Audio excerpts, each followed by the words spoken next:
Good afternoon and happy Halloween, everyone. This is JT with Legacy Art Games, and we are back with more tabletop campaigns. And today, after what to me felt like a very long vacation, GM Tompson is back with all of his great games, and we are going to kick it off today with Odyssey of the Dragonlords, Session 41. And if you weren't here last time, well, you can watch the last episode. But just to tell you, we had a big, exciting fight in the mysterious metal cube.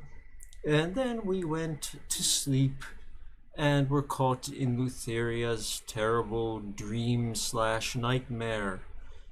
We managed to get out, but some people lost a few teeth in the process, and you're going to have to go back and watch the other video for the explanation on that one. But I'm going to hand it over to GM Tompson. I hope you guys have a great time, and watch out later tonight for a Halloween-themed video game debut. Yes, I was sent one to review, and it fits perfectly with Halloween. So here we go. GM Tompson, Odyssey of the Dragonlords, Session 41.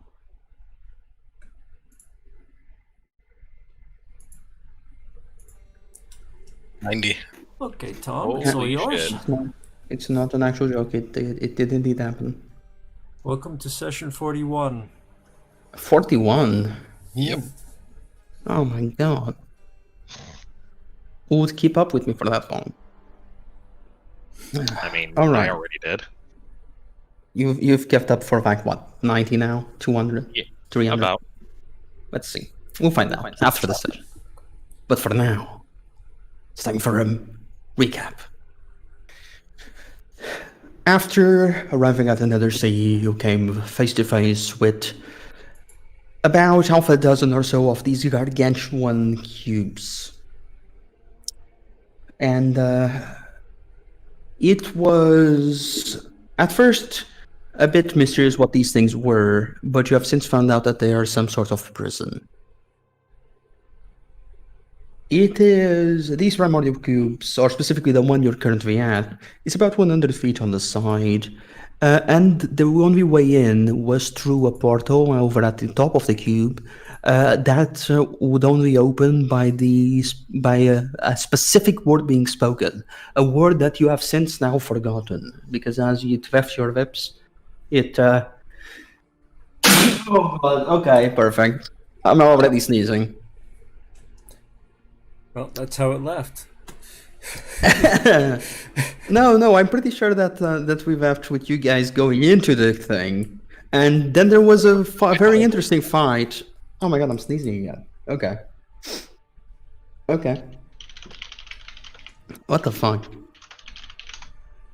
Give me a second.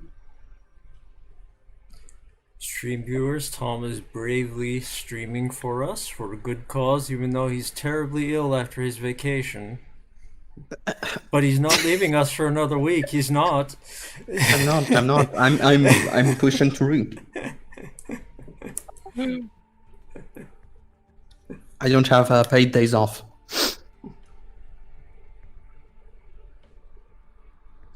All right, you guys entered into the cube itself. There, the first thing that you actually faced were these humanoid-like creatures that seemed to be a construct in nature. They did not necessarily have many features to them. They were sort of blank in the way they looked.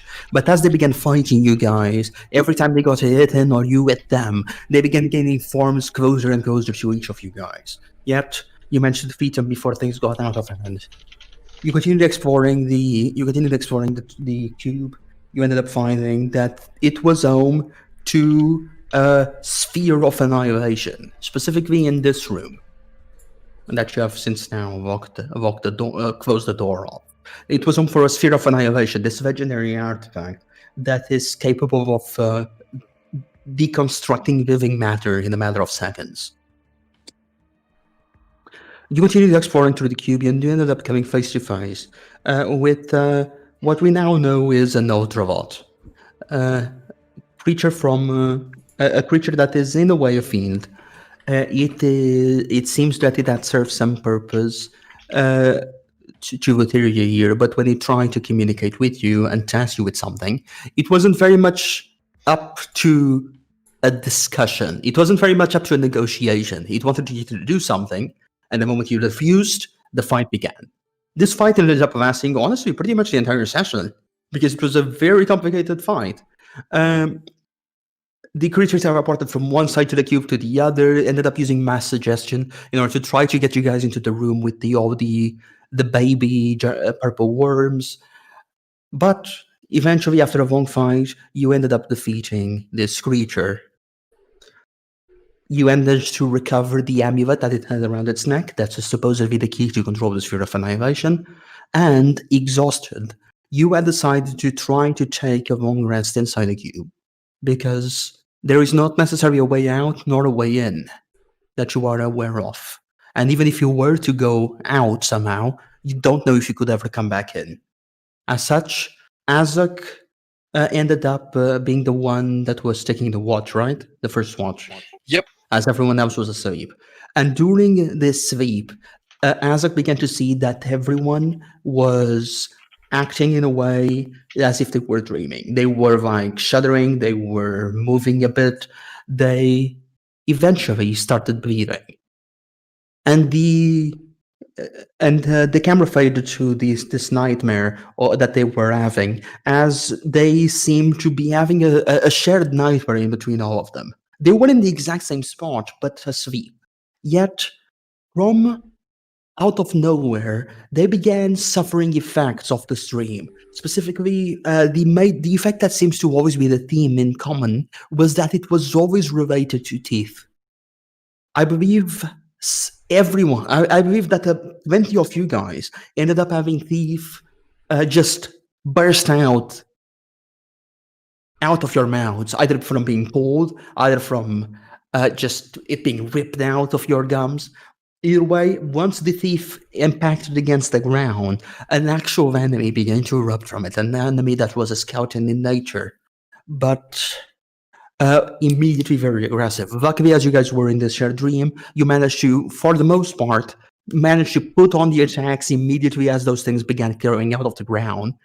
And Azak, on the outside of the dream, began seeing the body suffer wounds and started healing them throughout the nightmare, even though he was not participating in the dream itself himself. After about 10 rounds of fighting, you all woke up feeling rested at the end of the 2-hour mark. Azak did not have a chance to long rest. No, I did But not. I really need to. I have one more question for the Vegas in particular. What are you going with? You want to do it now? Up to you. If it is, it should be now. It should be now. All right, then let's do it. Very well. As everyone is waking up from that 2-hour nap, you all realize that Kavan is still asleep. He seems to be sharing no wounds, and unlike the others, he isn't even bleeding out of his mouth. Seems that the thief, the fall of the teeth, or the sharpening of the teeth, or the whatever was happening in everyone's mouths, did not affect Kavan, and he's currently still asleep. As everyone else wakes up from this dream, feeling rested, other than Azak, who is quite exhausted, even more than so, and even more than before.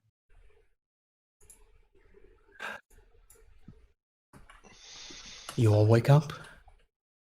See Kavan is still sleeping there. And, well, what would you like to do?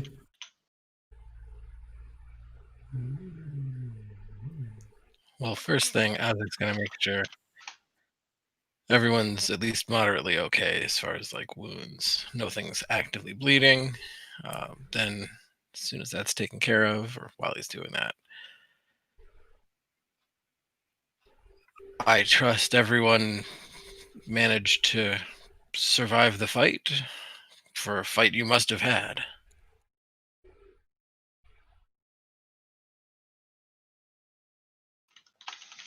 By the way, Miriam, I'm not sure if you're aware, but you're muted in Discord. Not sure if that's on purpose or not.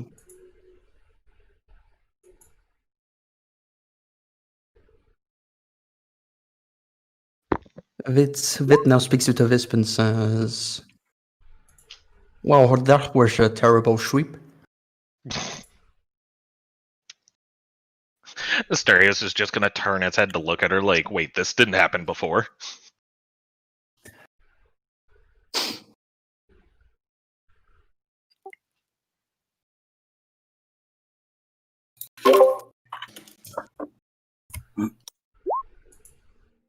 Just checking. So Hell is alive?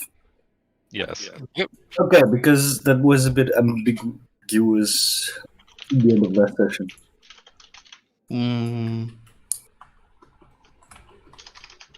Was it? Hold on. Did I forget something about the last session? No, she was still alive. Because remember, she came with me into the room of worms and stuff. And I did a quick heal right at the very end. When I saw her chest rip open, I was like, oh, heal. Yeah.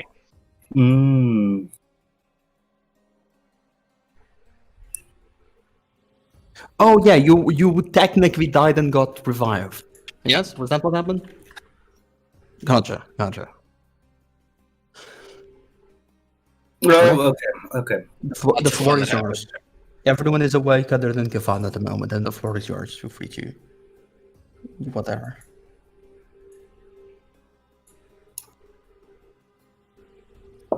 If it was just a dream, and at least there's a chance that I too might get some rest. For that took quite a bit out, seeing you all, whatever that was, in your sleep. Was Kavan in there with you? He did seem to be there. I don't believe he was as affected by all the things happening to our teeth and mouths, and he seemed to just fight through the pain, and not a lot seemed to happen. We would have a certain inner resilience that you or I might potentially lack. So that in and of itself is not surprising. You might have held. You might have. There was a large wound, but you did come back at least, and seem to be on the amend. But I am quite tired, and could definitely use a rest myself. If this was just a dream, then I have certain resiliencies of my own that might assist in my protection, but rest I must, because if we are to fight anything else, I need to gather my strength.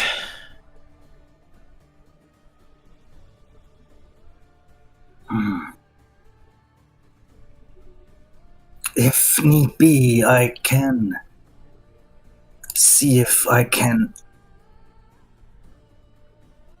enter Kavan's dream to see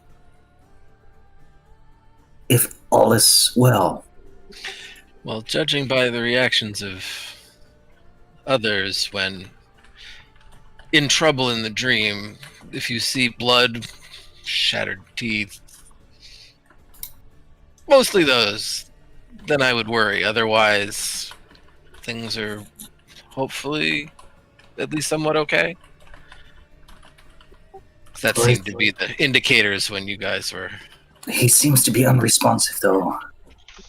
Admittedly, but you all managed to wake at the same time. I need to rest myself, so it's possible that I might meet him in a dream myself. As unlikely as it might be, I have to prepare for the possibility. Which means I should go sooner rather than later into sleep and rest. If anyone would be so kind as to toss me a quick healing spell, low level, if I'm bleeding out of the mouth, eyes, ears, nose, whatever. Otherwise, I think I should be okay.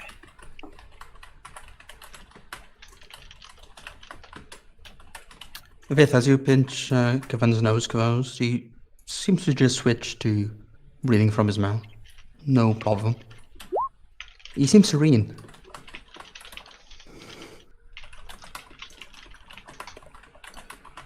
Probably even more serene than usual. He does not react.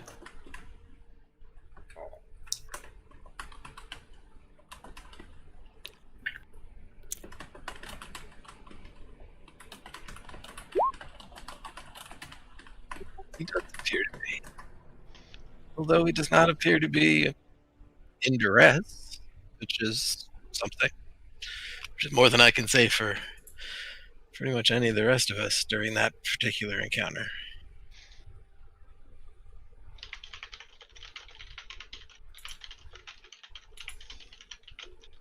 Isaac, do you try to take a long rest? Yep, gotta give it a whirl.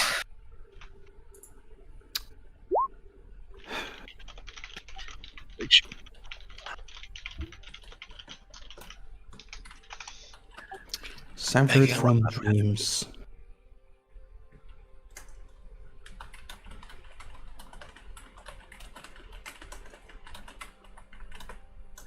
And if not, I have advantage on wisdom saves, so let's see how this goes. Lay down, find a comfortable position, focus on your breathing, and sleep quickly takes you.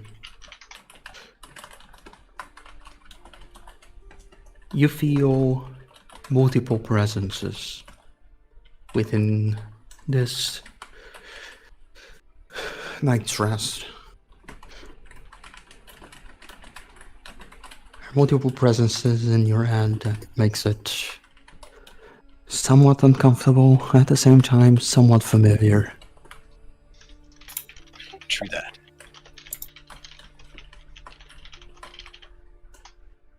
One of them you recognize as Savuna yourself.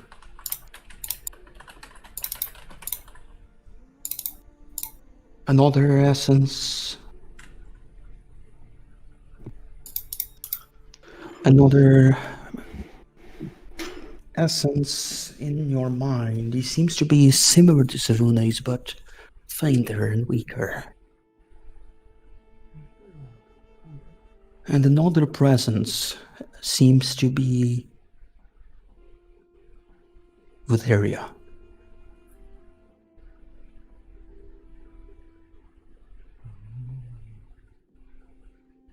Well, that's good. Kind of figured she'd poke her head in. Due to the nature of the Kala star, if you wish to sleep and dream, it is up to you. Yeah, no, if I can avoid the dreaming part of that and focus on the sleep, I will be doing that. If you are to sleep without dreaming, you will neither get in contact with any of the voices, any of the presences. But it might be that you'll get a long rest, who knows? It is a decision that you must make as you begin fading into sleep, as you realize those three presences are there, close by, trying to get in. Do you accept or do you deny?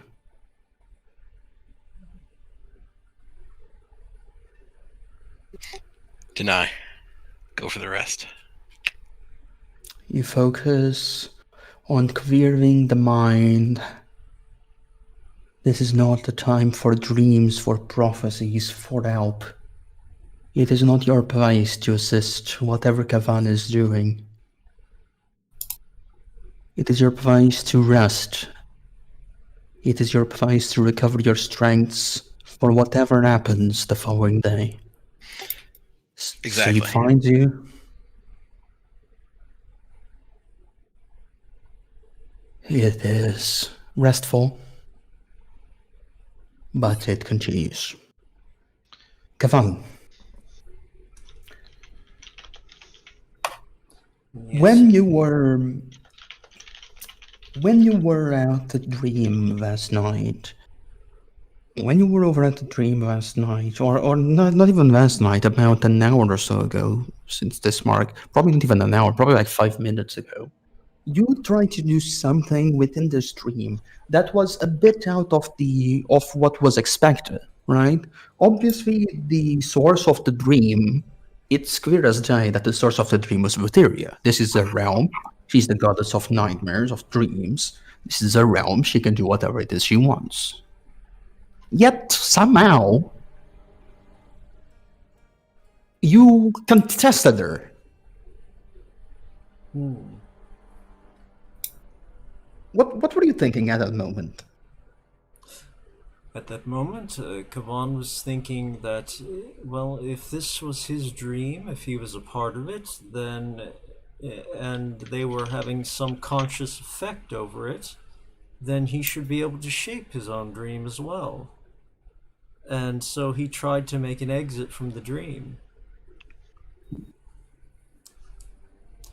As you tried to make... I'm sorry, go ahead. Go ahead. No, go ahead. I'm curious. I was going to say, as I recall, he did not succeed, although it started to work, and he refused to believe that his tooth was exploding, and it went back to normal, and he refused to believe his tongue was falling out, and it didn't fall out. Indeed. Yet, when you try to simply leave the dream, it was not as successful. You try to focus your mind on the same things. This is a dream. Yeah, I'll have some control. I can leave if I want. And you focus your mind on that. Yet you made the door appear. You opened the door, stepped through, and nothing happened. And you still saw the rest of the battle ensue. You looked over to the rest of your newfound party, just in time to see Yell cut across the chest. Just in time to see Asterius quickly lash out with 2 other attacks in retribution.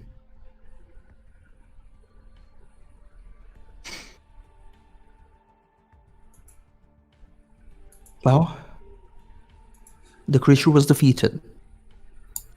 And in that moment, El was dead. El was actually dead for a moment there. But as you looked over to her, as you looked over to Asterius, as you looked over to Endemonis, to everyone other than Azek who was not in the dream, as soon as the fight ended, they vanished, and you were left there alone. And as you looked around, you were no longer on the same spot as you were before. You found yourself in endless space. It's dark. You can barely see your own hands in front of you as you move them around. But as you look up, there is just one shining light. The same beacon as before. The same beacon that guided you here.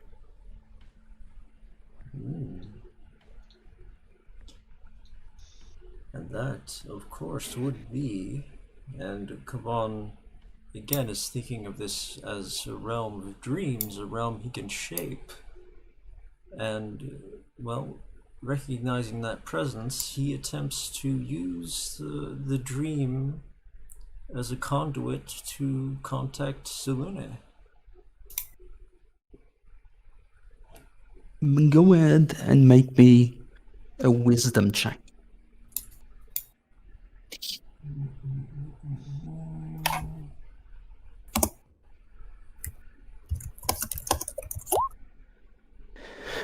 Exactly. I started fucking 25, really? Okay, fine. I mean, I guess sometimes it do be like that. You don't think it do be like that?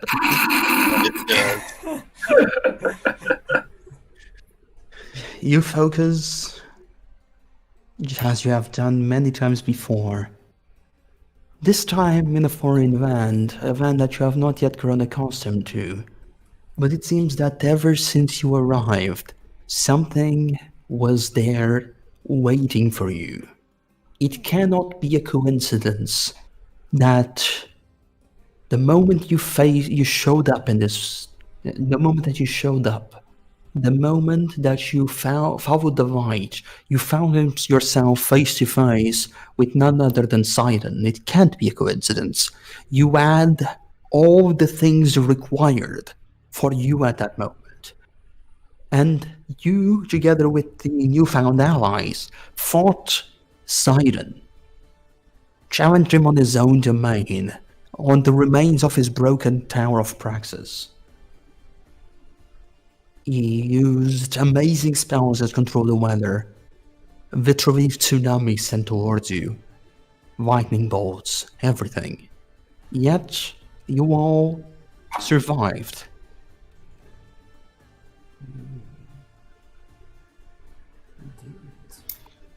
But since then, you were still a bit at a loss.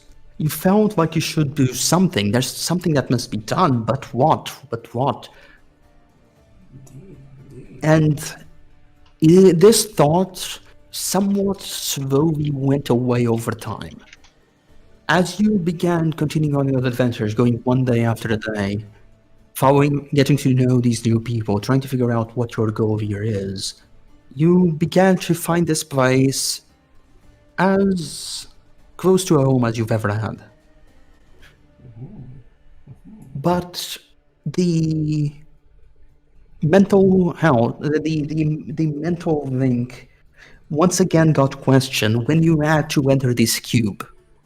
The Nether Sea wasn't welcome, but it wasn't comfortable. But it is nothing of similar to what this cube did to you. As you entered the cube, you felt everything waver. You felt the cube itself draining you out of your powers. You felt that you had no contact with your DT. You felt like you had no contact with nature. You saw that in your party, no one else was as bothered as you were thanks to being on this cube. You saw Vith cast her druidic spells with ease. You saw Azak, follower of the same goddess as you, cast his spells with ease. Yet you couldn't help but second guess yourself. And when you went to sleep, called down towards this aspect, found yourself trapped in a nightmare, you've tried to will yourself through it, and it almost worked, but you couldn't escape. You found yourself in that beacon of light. You attempted to reach contact to it. What do you say? I'd say, Mother Selune, is that you? Have I at long last made contact? The light itself shines brightly, but says no words. Expectant. Kaban would, for lack of a response, attempt to drift closer and see if he can discern what the beacon of light actually is. So you feel, as you approach the beacon of light, you begin floating upwards towards it, and it feels familiar. It is exactly what you had hoped for. Yet no words seem to come true.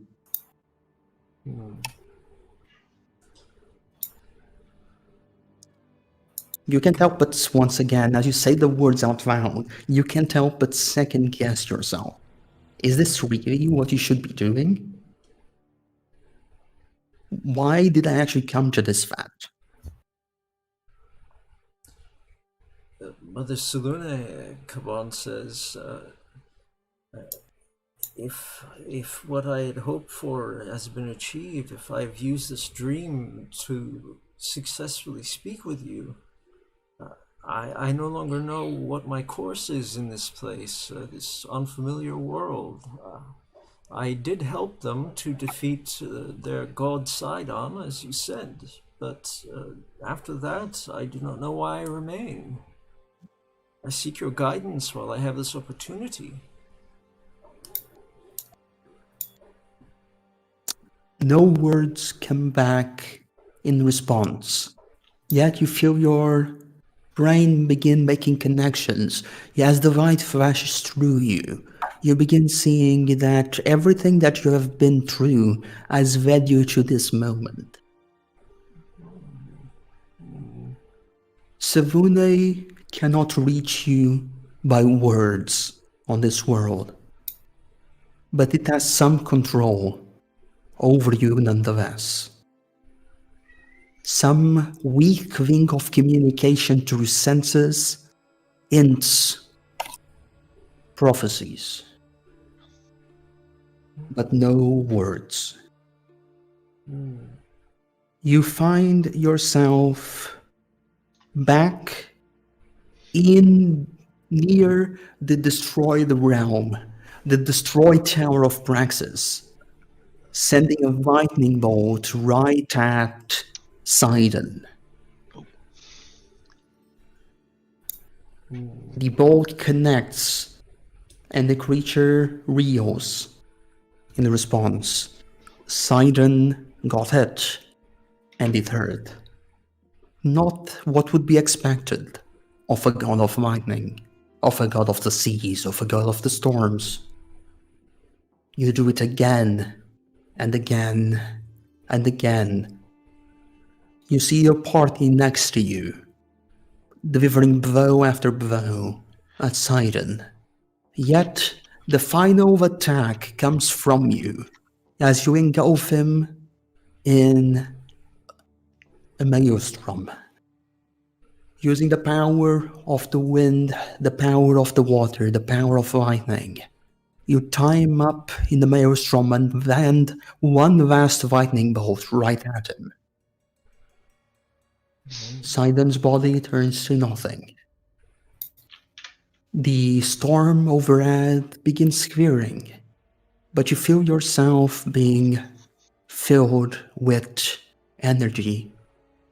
Something that has only happened once before. During your initial contact with Savune.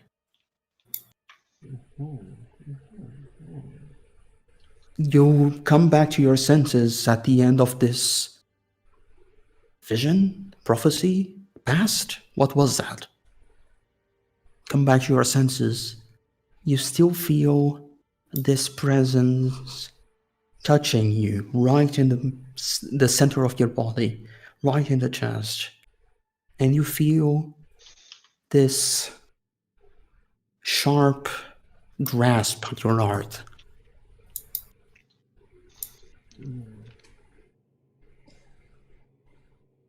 Kabon, I suppose as a point of faith, does not reel away. He suffers the pain. He waits to see what happens in the wake of the strange recollection of his battle.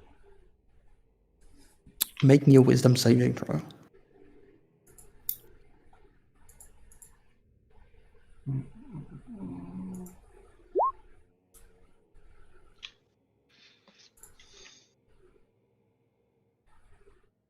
The touch wraps around your heart, and you feel nails dig deep into it. Excuse me. Sorry. That was not a familiar touch. As you feel the nails dig deep into your chest, into your heart, actually cutting it through, a grasp of a hand around your heart. You feel the pulse. Each pulse brings a sharp spike of pain. You look over your shoulder to see the face of Lutheria.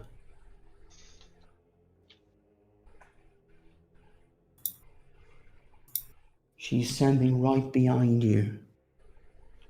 And through your upper back. Sharp nails wrapping around your heart. What do you do? Well, this is not a face that Karan would recognize, but he probably... Yet you know either way. Yes. You've never seen it. Yet you know. Says, well, through much pain, he says, you've left hiding, but why are you here with Selune? He digs deeper to your chest, begins twisting it and rotating, and it gives this sadistic smile as it does, and it hurts like hell. What do you do? She's not saying a word. He chooses to retort rather than to scream out as she would likely wish. He says, your efforts in the cube are failing. My allies, no matter what you do to me, are succeeding. Make an intimidation check.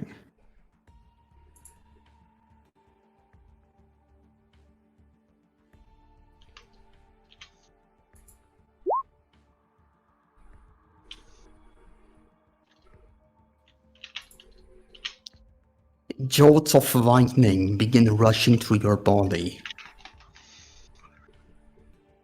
They don't hurt. They feel comfortable. As your words come out of your mouth, you can see Lutheria simply say, "Tsk," as the lightning around your heart begins erupting through her arm, and she recoils in pain.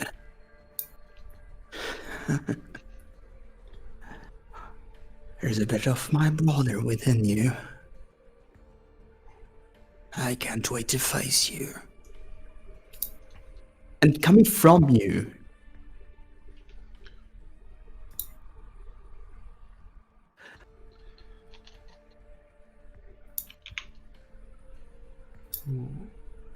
give me a second.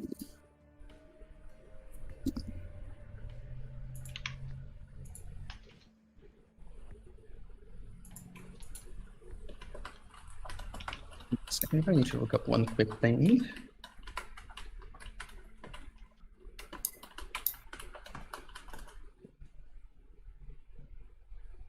And as the lightning gets struck from her heart from your heart towards her hand, she recoils in pain.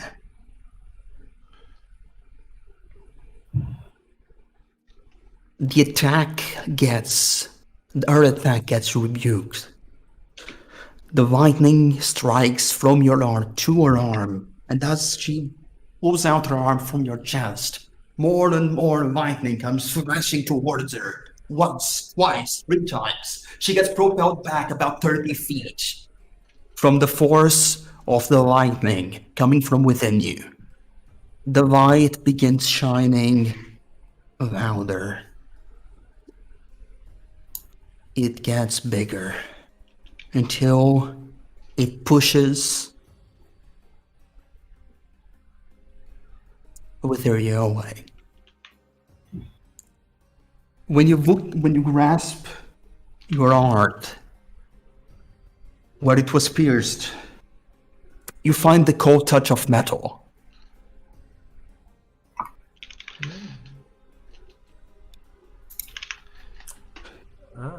And Kaban looks down to see what this may be. You find yourself wielding a set of plate armor.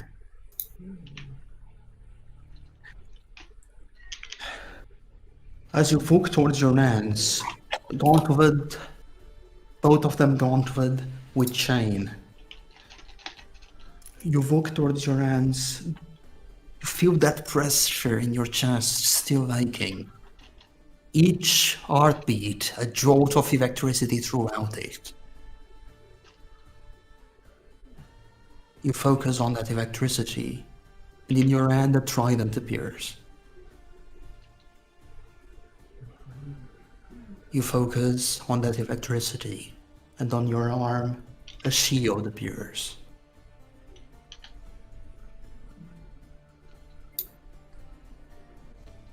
Kaban wonders in the moment, am I succeeding? Am I shaping the dream and defeating her in the process? Or is what she said about her brother true?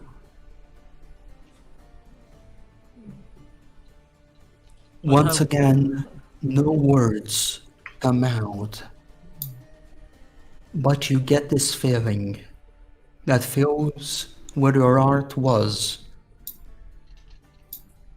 Warmth. And you know that you're exactly where you're supposed to be.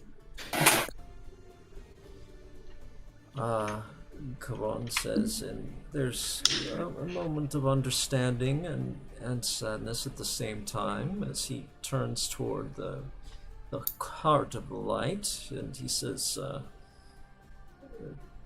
to what he presumes to be Selune, there's only room for one of you within, and this is why you sent me, isn't it?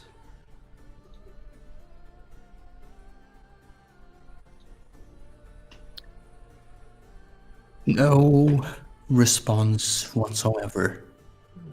You're not sure why, but it does not go through. You find yourself jolting awake.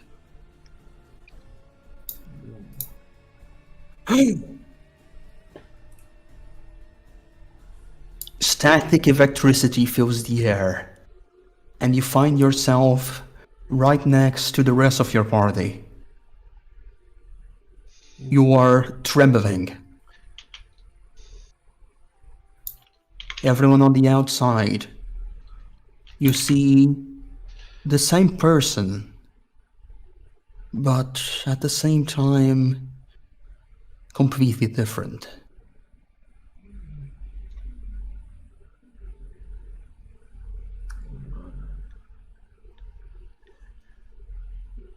Azak, you still remain asleep. Yay. Miss Kavan jolts up. The mask which has covered his face from the moment he arrived crumbles away like dust to reveal a very rather delicate countenance. And it was thought that he might be an elf because of his pointed ears, but it looks much too human, really, to be an elf. And he's simply looking about as if he shouldn't be here.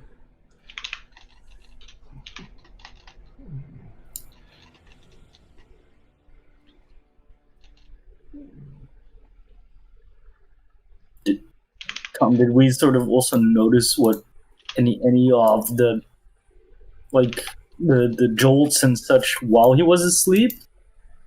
Yes. Are you alright? You seem to be in a lot of pain during your rest. I'm still here. Kaban is catching his breath for a moment, and he says, Lutheria, I fought Sidon, and then Lutheria was there. And I fought Lutheria. And she said that her brother was within me, and she couldn't wait to fight me. But she had her hand around my heart, and it was like nails biting in. Until I think Selune helped me to drive her back. And I asked my goddess, is this the way of it? Am I to remain here? is what she said true? Could there be only room for one of you within me? And that is when I woke. But Lutheria did say that she could not wait to face me.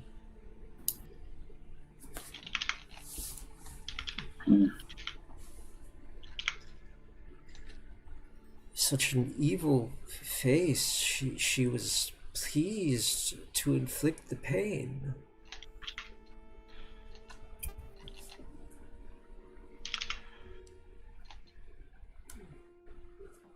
At least you are still here.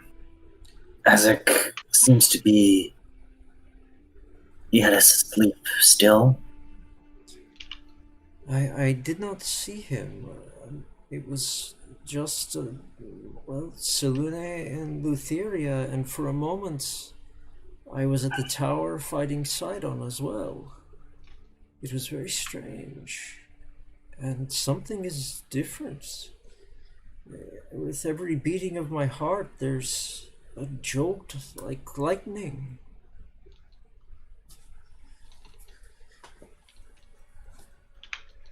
So, you are in pain?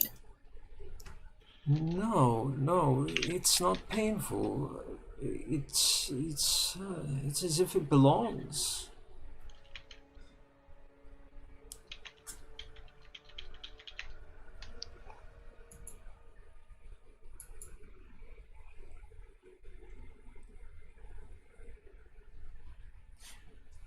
But I sense,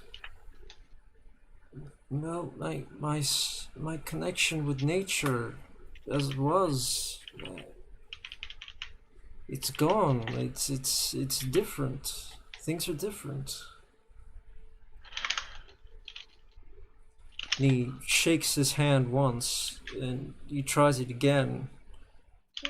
He doesn't seem to realize there's a gauntlet around his hand now. He says, I can't change form. What, you mentioned gauntlet around your hand? Yes, there's a metal gauntlet around his hand.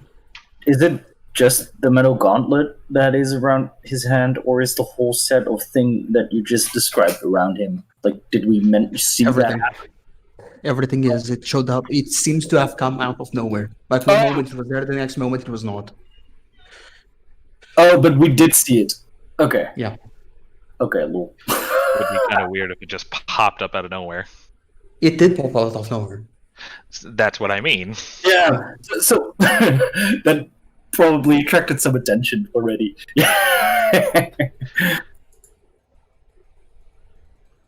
It seems we found Lutheria's armor. I'm not so sure it's Lutheria's. I don't know what it came from. It all appeared when I was striking at Lutheria.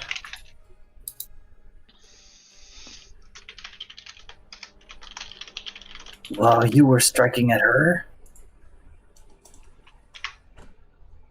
Yes, while I was striking at her. First the armor, and then the trident, and then the shield. And with every strike of lightning, she was driven further and further back. And finally, the light that I thought was my goddess seemed to push her entirely away. It might be different indeed, as Lutheria's armor should be composed out of a great axe and a great sword, but there is no trident.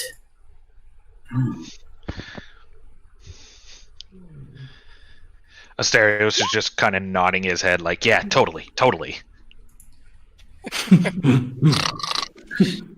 He has no idea what you guys are talking about, but he's nodding along like he does. I think if this is anything like what things were with Selune, what was being conveyed was Sidon's powers within me now rather than Selune's. I would have to guess. And the rest of these changes I do not understand. Did we see Sidon with trident and armor and such? And if so, does it look exactly like this? The trident looks exactly the same. And you pay attention to it. And does The rest no.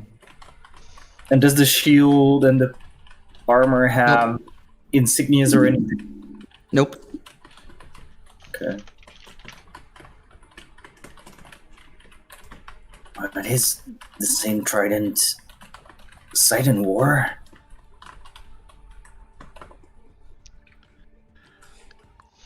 Well, there have been...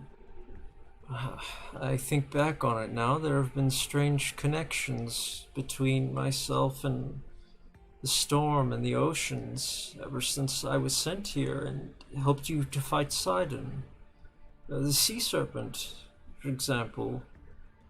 I was merely sensing through the ocean, not calling, and yet it appeared to speak to me. This is very strange.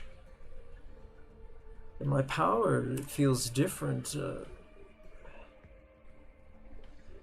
Where there is all of nature, there's water, lightning, wind. But so much else is gone, but so much else is given that I did not know.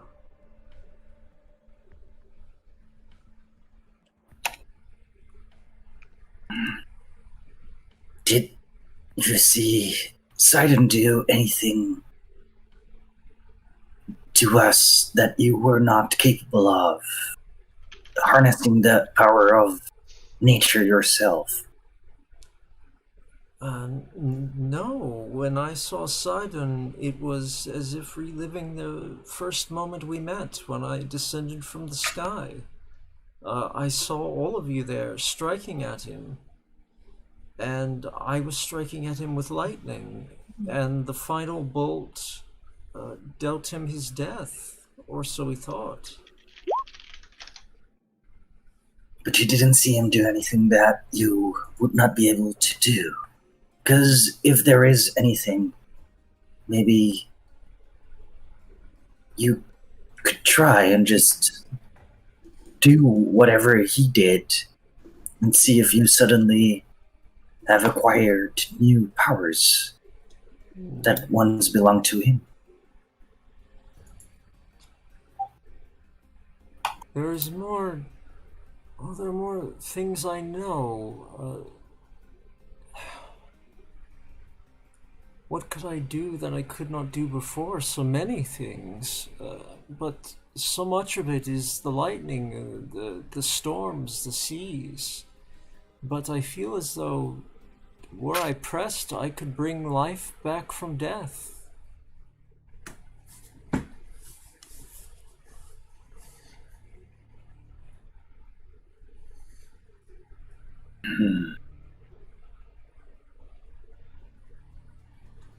And that was not something you were able to do before?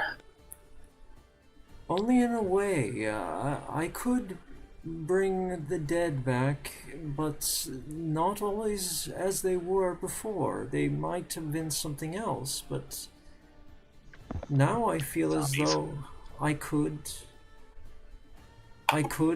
truly bring someone back to life from death without changing them, among so many other things. But it's so much the storm. With every heartbeat, it's there. But this is selfish nonsense. I can figure this out as time goes on. Now, what about the rest of you? And Amonis, by the way, looks at Lith and just sort of suggests, well, Hell has had a connection to Sidon before as well. I don't see that need be a problem per se.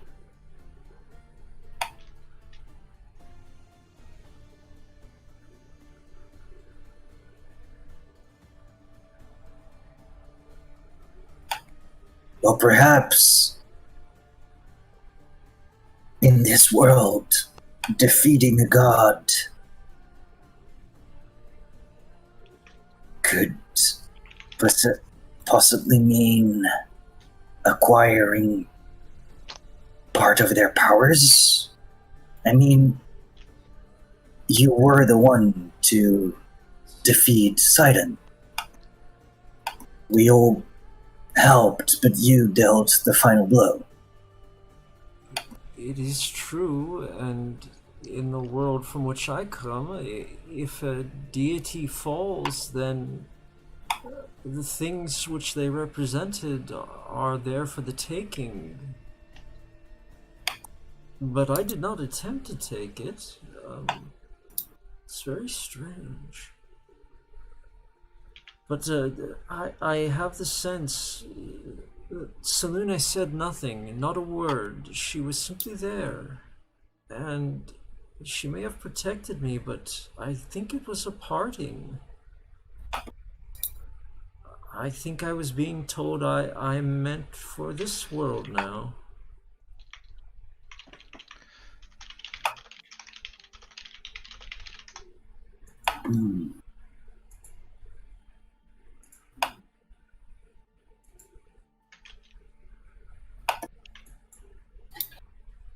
I think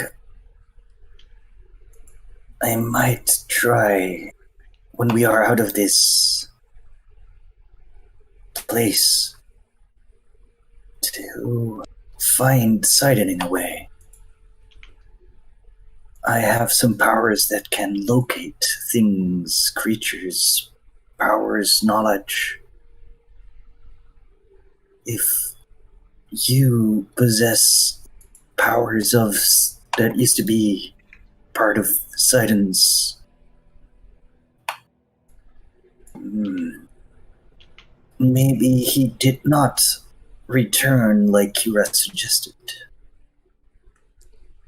It is possible, but Neat, my oath is still intact. I mean you no harm, even though there is this strange connection to your enemy. I truly do not.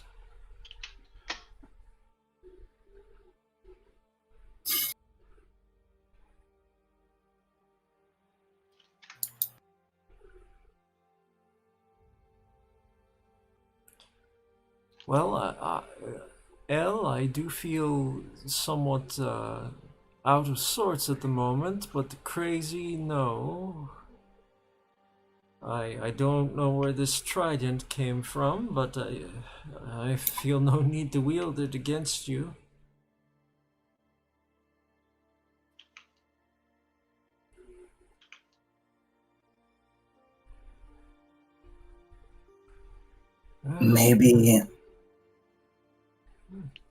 Maybe lightning is a special sort of part of nature, considering Sidon wore it as its own.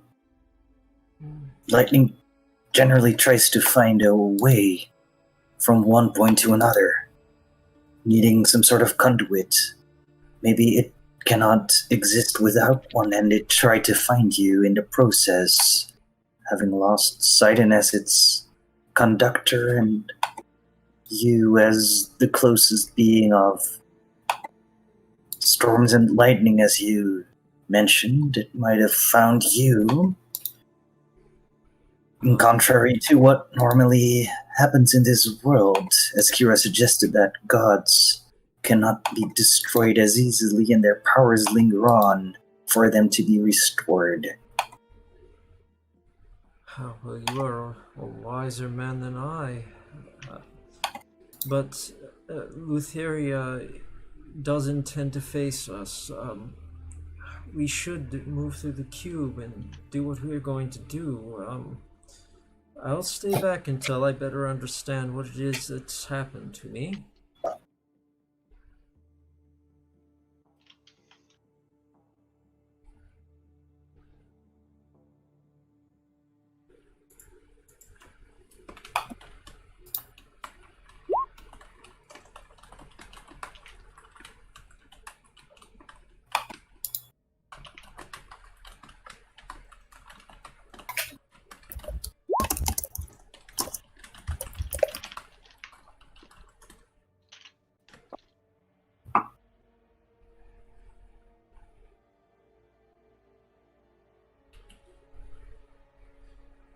I challenged him to a duel on his own terms, but I did not challenge him for his power.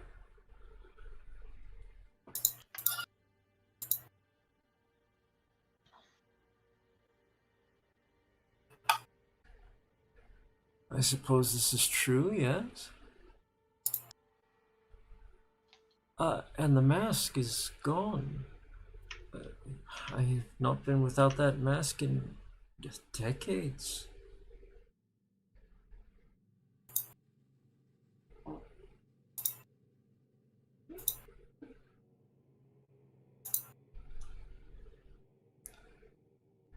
You would think he would have fought more viciously if it were a duel for his godhood. That was not my intent.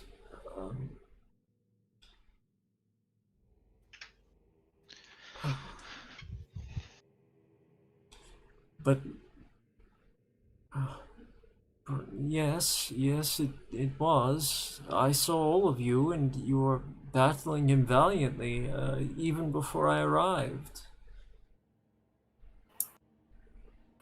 It was seemingly just coincidence that my lightning bolt struck the final blow. It was not my effort alone, but it could be that striking the final blow somehow connected us. I could be right. But Lutheria is not waiting. She spoke. She said that she wants to face me. She can't wait for it. So I don't think we're safe here. In that case, we best hope Ezek wakes up soon, as he seems to be fast asleep still. He is indeed. He has not moved. He is breathing calmly and silently. He is very much in deep sleep. Yes, I did not see him in the dream. When I saw all of you, well, then I saw you leave. He must have gone to sleep after that? He did. He expected to perhaps see you, but obviously did not happen. Yes. Ezek never mentioned that he was sort of immune to dreams, or did he? He said that he had some things up his sleeve if it was a realm of dreams. That was in character, but he never specified the details exactly. Nothing specified, right? No. Well, Mel, did you ever specify, or just mention you had sort of Just what Tom said. Yeah. And in that moment, Kavan seems to remember something which he quite hastily tells the others. It's difficult, but within the dream, it's Lutheria's realm, but it's also a dream that you're a part of. You can shape it. That's how I kept my tooth from falling out, or my tongue. I knew it was a dream, and as the tooth grew, I shaped it back to normal. You have some amount of control.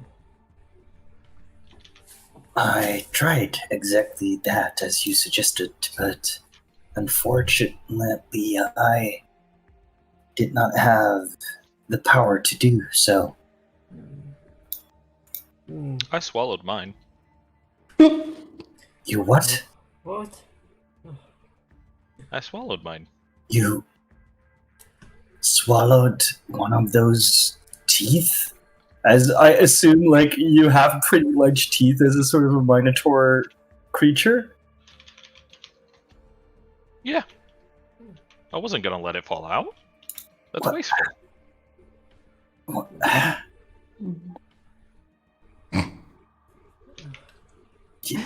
Why would you waste a good tooth? Oh. Oh, I feel so tired. I'm going to assume I'm not hearing what I'm hearing. Well, That was sleep, but it was not sleep. Asterios, if I were you, I'd be careful next time you need to, well, head over to release your waste, so to speak. It might hurt. What might? Oh, no.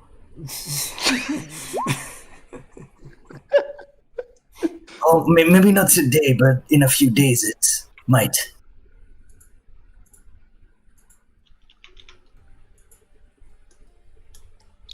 But what might? I don't think it works that way. The next time you use one of the privies, it might come out. But what might? The tooth you swallowed? Why would it do that? I swallowed it to make sure it wouldn't come out. You do know how food is processed by our body, right? Yes. So why would it come out as a tooth? Because a tooth is quite strong and difficult to be able to be processed by your body. Your digestive system is not well suited to turn bones like a tooth. A tooth is a bone? It is.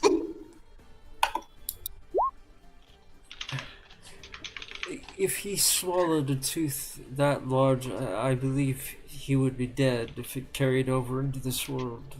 I don't think that's a concern. The cube is.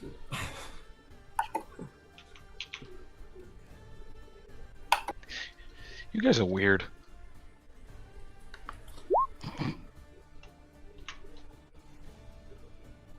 Let's see. Do I have locate object prepared? Would that even work on a tooth? Yeah. Oh shit! It is definitely an object. Oh fuck! Damn you for making me break character. Technically, you need to put your hand up to his stomach first, because otherwise the closest tooth is going to be on his mouth, and it's going to ping that instead. Yeah, exactly. But yes, technically it works. I might be able to help find out if there might indeed be a problem in a couple of days, but only tomorrow. So that will be a problem for later. I don't know why you're so worried over a tooth. I wasn't.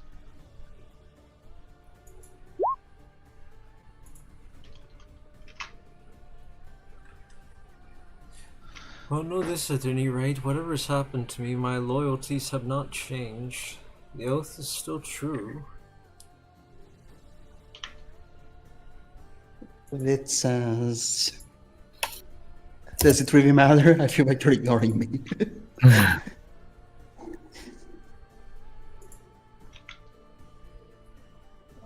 Neat, no, I'm not ignoring you.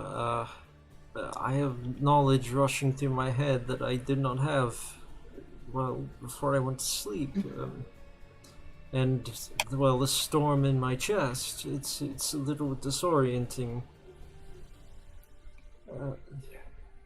Lutheria is, of course, dangerous, but I feel we need to finish whatever it is we're going to do in the cube.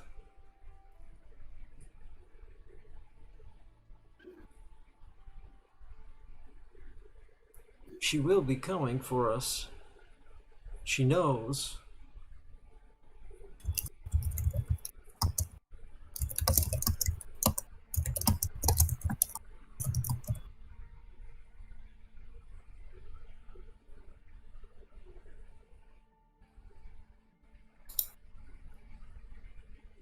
All right. Either way, do you guys want to wait until Azak wakes up? How long are you willing to wait? Excellent question.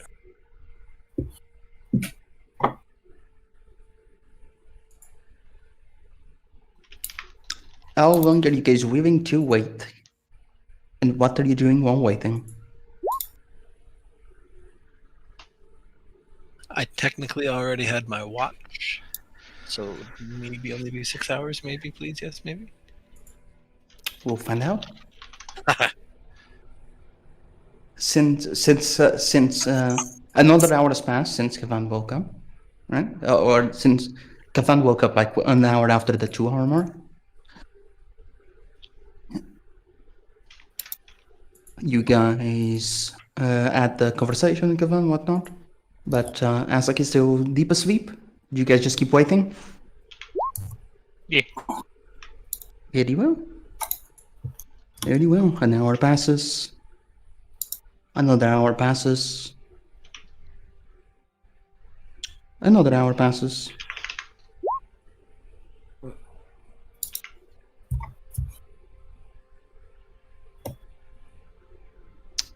Another hour passes.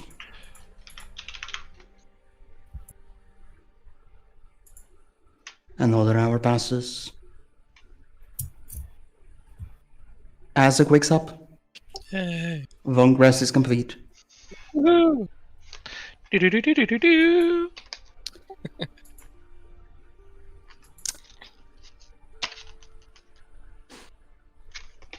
So everyone is feeling perfectly fine at the moment.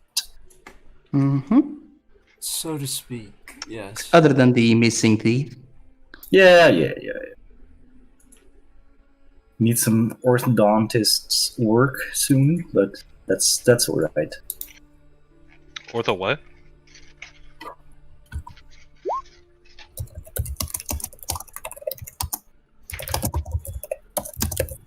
How many charges the... Please don't.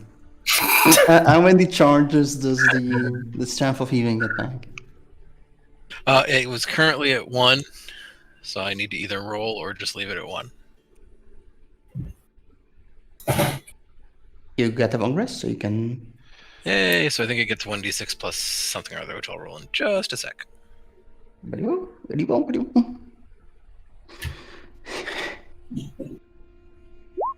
Kira hasn't stopped playing that calm music throughout the whole night.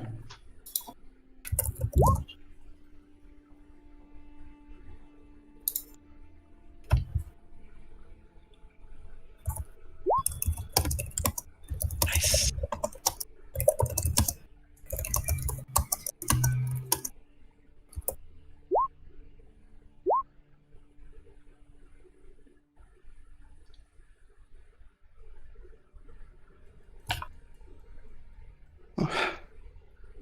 She stops playing as you guys finish the long rest. She says, well, that was an eventful night. To say the least.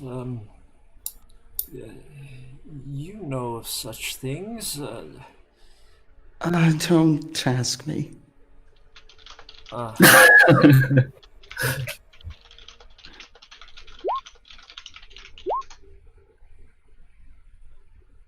I was kidding. I'm in perhaps 3 days' time. Very well. I do not know Lutheria will wait 3 days. No, but your questions can. For some unknown reason, most people who actually know what is going on are bound by their own oath made 100 years ago, 500. 500 years ago, that they are not able to speak of the details of events that happened back then.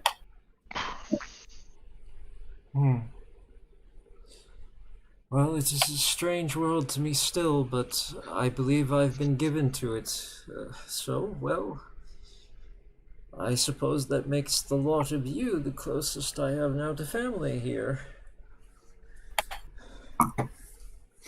I promise that once this oath is done, I'm not going to swear any oaths other than oaths of friendship.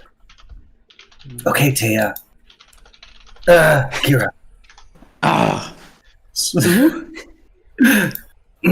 I just... No, never mind. Friendship.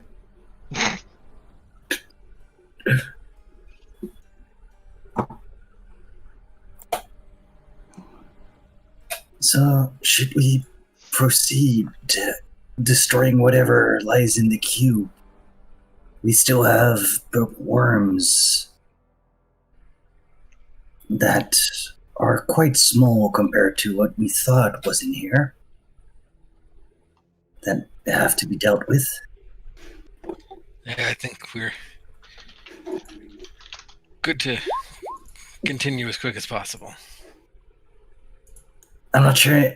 I'm not talking about bypassing them. I'm just talking about destroying them.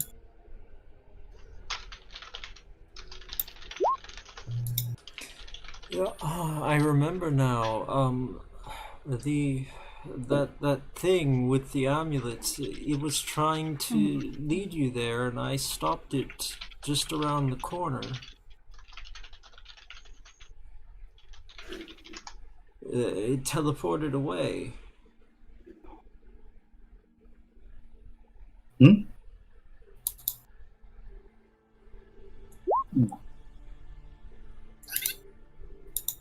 Didn't we kill it?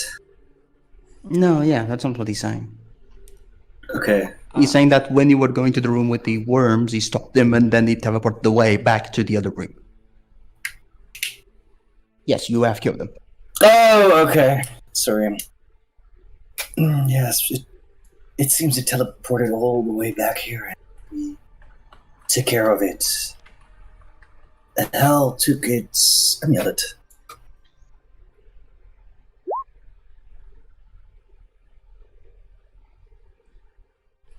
And a powerful guardian it was. Do we know any... have you tried to use it on the orb?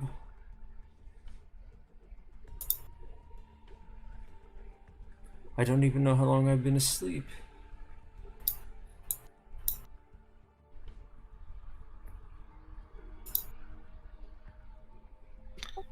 Well, I think it's probably best to search as much of the cube as possible, leaving the orb to its own devices for now. Agreed. It might be useful to use whatever lies beyond, though. I believe you actually haven't checked the room to the south either, where he was. Correct. In that sense that Anemones was in there to fight it? You were there to fight, not to... Yeah, exactly. But we didn't investigate it as such, I Yeah. guess.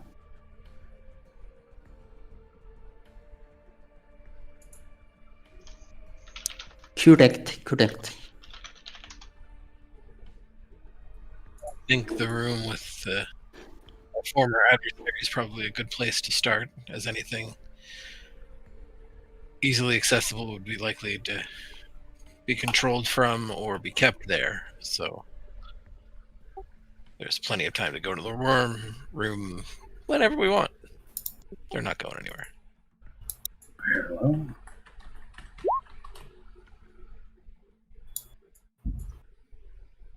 Alright, where are you going then? And who is leading the way? And where?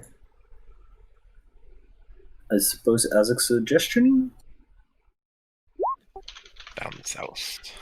Southwards? You're right. You guys make your way southwards into the room where all those things were written in a weird language. And further south, there is another chamber where it seems to be the It is a chamber that is dominated by an unearthly table with several goblets in it. They have now since been spilled and broken, but some of the goblets were made of strong enough material that they didn't break. And each of them were filled with a purple liquid, which is now pretty much on the floor. And obviously, this is where the humanoid with the talisman was. The purple, the liquid is actually it actually has a very strong odor. Like as soon as you step onto the room, you feel the odor. Would any of us potentially recognize that odor? Potentially make a nature check. Yes, it is. Well, there you go. It is purple worm poison. Ooh. I'll let everybody know that information. Does it look like there's any intact anywhere? Because that could definitely come in very handy with purple worms everywhere. Purple worm poison is. And sadly, there was explosions and stuff in this room. There are no one intact. Fair enough.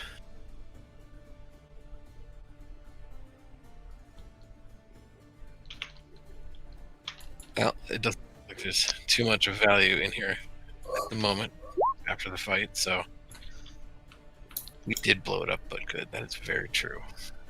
There's that room to the left with the green orbs up above that we haven't been in.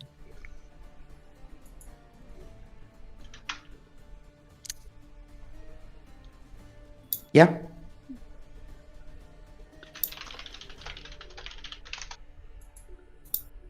Who's leading the way? All right. Elevators, Elven with. Are you doing the dance, or there's no need for the dance because you've been here for a while? 32 perception, no sound coming from the other side. Quan's just following along with it uncertainly. He seems obviously very unaccustomed to being in plate armor. As you bring it into the end of the door, you give it a tug. It's locked. You don't see a lock though.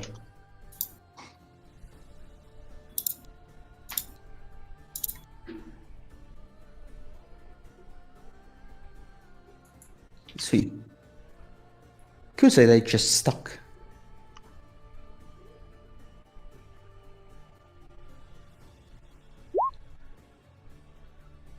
Can I look for a mechanism? Yeah, make an investigation check.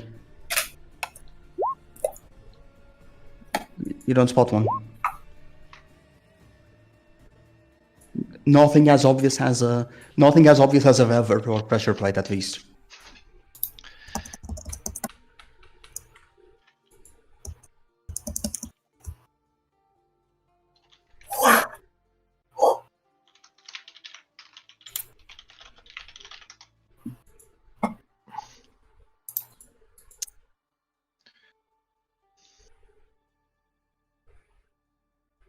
Asterius, do you want to try to force the door open? Schneck? This one right here, right? Correct. Yeah. All right, make an athletics check. Wow. Nope. No. Nope. Wow. Well, let's go with what we can deal with easily first, then. Want to give it another try? Yeah. Whoa. Good. The DC was 30. You go over to the door. First, you use your regular strength at first, right? Like the casual kind of stuff. You go over to the door, give it a shoulder bash. The door itself doesn't even seem to be very capable, right? It seems to be like a regular door, not completely stuck, not completely locked, nothing very out of the ordinary about it. You give the first nod, the first shoulder check, and you basically feel yourself being propelled backwards. As you try again, now Marge, you go in arms first, and the door just busts open. He does the thing where like he gently pushes on it before he does like the spit into his hand, rubs it, and just. Right. You did it so strongly that not only did you open the first door, but also the second.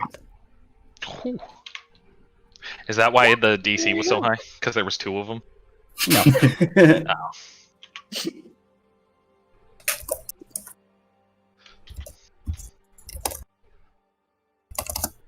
You find yourselves in the room that has a large pit in the middle. This large pit goes down into a vast chamber that makes up most of the Iron's cube. And most of the Iron Cube's interior. As you look down, it seems completely dark, completely involved by darkness. Isaac, do you have dark vision? Not. I do have a light spell. Do you have a light on you? I should, yeah. Alright. Do you peek? No. I'm just gonna stand here and not look over the edge of the big pit. Somebody else is more than welcome to do that.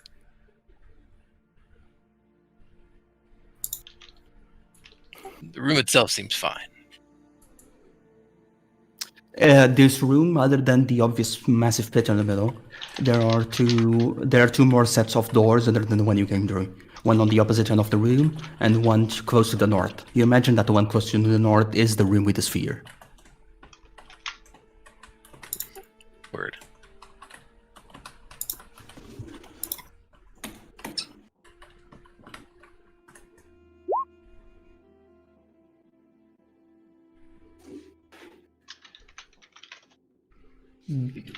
Nothing.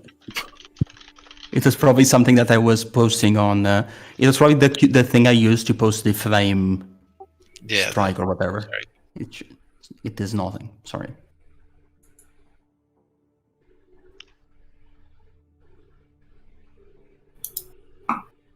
What do you see? You slowly approach now. You have dark vision?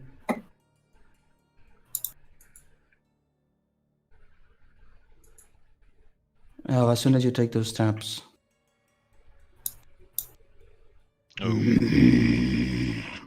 Trap? You feel the whole cube shake.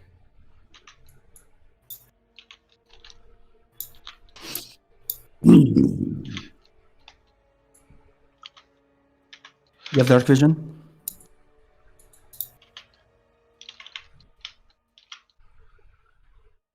You hear loud breathing.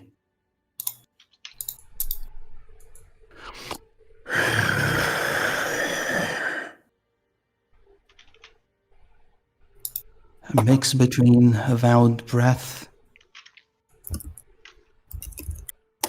and the roar.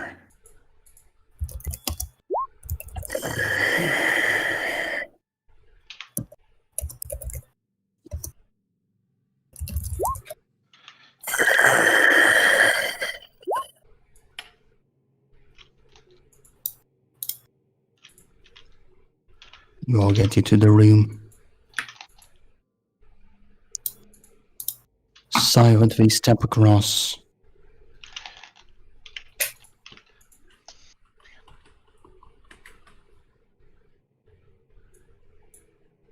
I think Anemones would be curious enough to just take a look. You peek down. You have dark vision, yeah? Yeah. A thick, spiny brown carapace.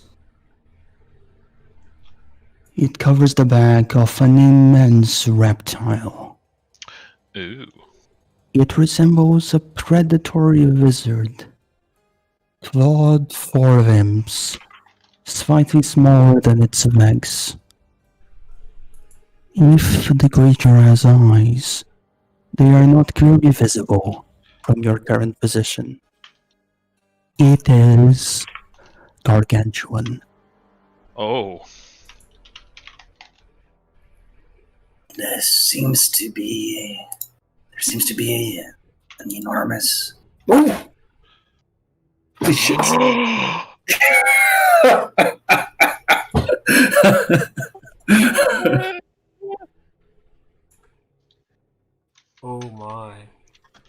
Does Endemonus know? You've heard all the stories. Destroyer of worlds. Destroyer of kingdoms. Don't make sense now.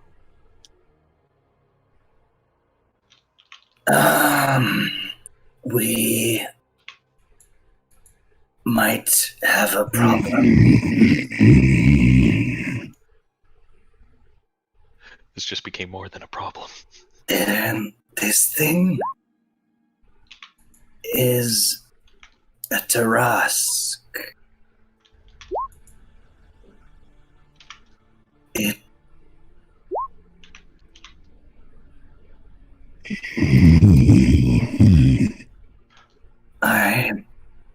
Would Endemonus know that if it wakes up, would it be able to perhaps take down the walls of this place? Because it is known to destroy walls of cities and such. Can make an intelligence check. I mean, it could be that Lutheria is keeping it asleep somehow, and that if it wakes up, we are fucked. I thought they were asleep. Did you say intelligence check? Yep. You are not sure. We could I'm use not- the sphere on the Tarask and kill two. I'm not sure the sphere itself would be enough to kill it quickly enough without it waking up and perhaps destroying the walls of this cube entirely. It could be a problem. It is known to destroy walls of entire cities and, well, the cities themselves. Possibly, but also not certainly.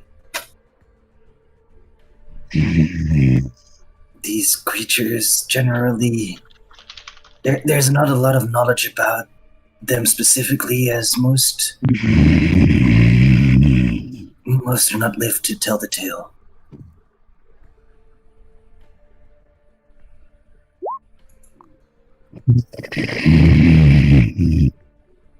Well, I think we might want to see what is on the other side of the door with the purple dragon childs. Maybe it holds some information of what might be done or doable. As I prefer to not take chances with this creature.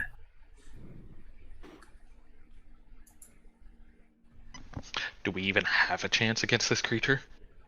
I mean, we do have the Sphere of Annihilation, but it's uncertain if it will be able to kill us in the meantime. No, he's asking like in character. Oh, in character. Oh, sorry.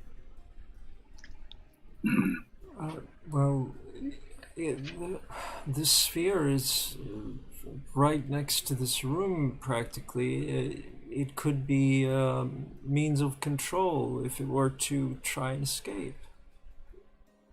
These creatures are known to be vulnerable to, well, movement, so to speak, and things that it cannot reach.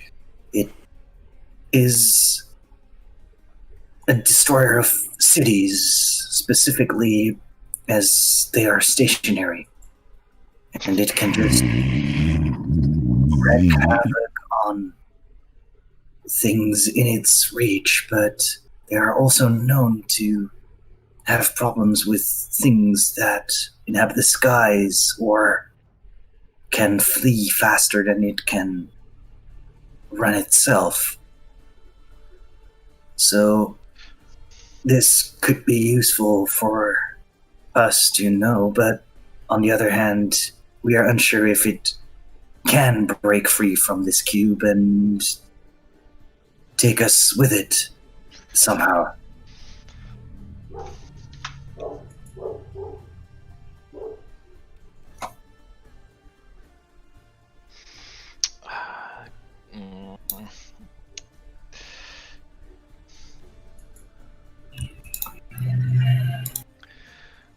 Well, what should we do then?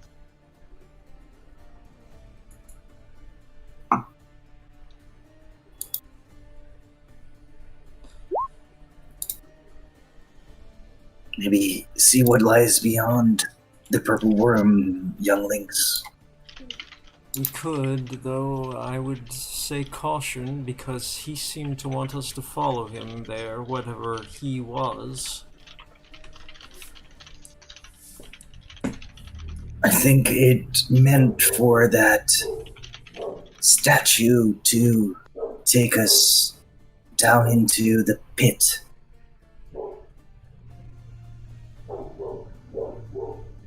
But perhaps not. Well, there's Regardless, only- I think that's our easiest course of action is to investigate the door on the other side of that pathway. If we will not use the orb, then yes, that's our only other route.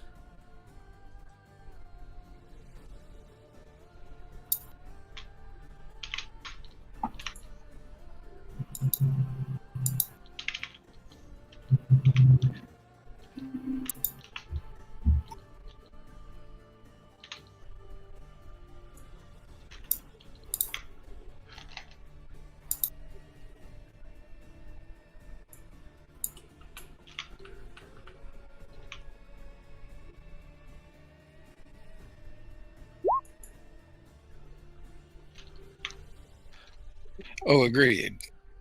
Unless it was guaranteed to nullify the Tarrasque's threat, I definitely wouldn't even attempt anything. Let it sleep as Well- best we can. Well, And the moon, let's make a it could be that it is. Arcana check. Oh, sorry. Yeah.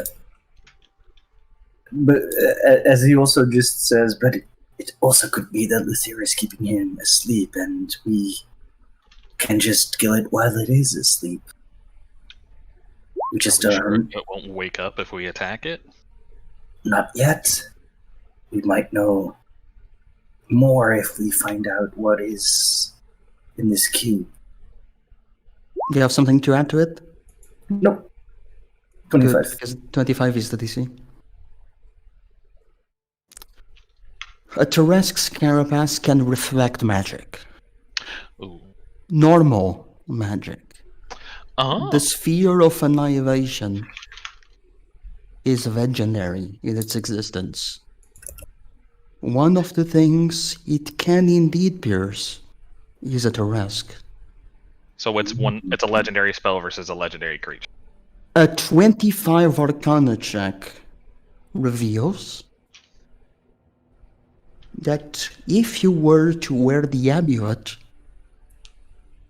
to control the sphere towards the sleeping creature, you could perform a lobotomy. Oof. Well, So as Endemonus is just sort of following Azek, he's just thinking about how all these things sort of add up, and he's just thinking out loud, but my magic wouldn't be able to do much, but the stories... There is a chance that it might not have to come to a fight.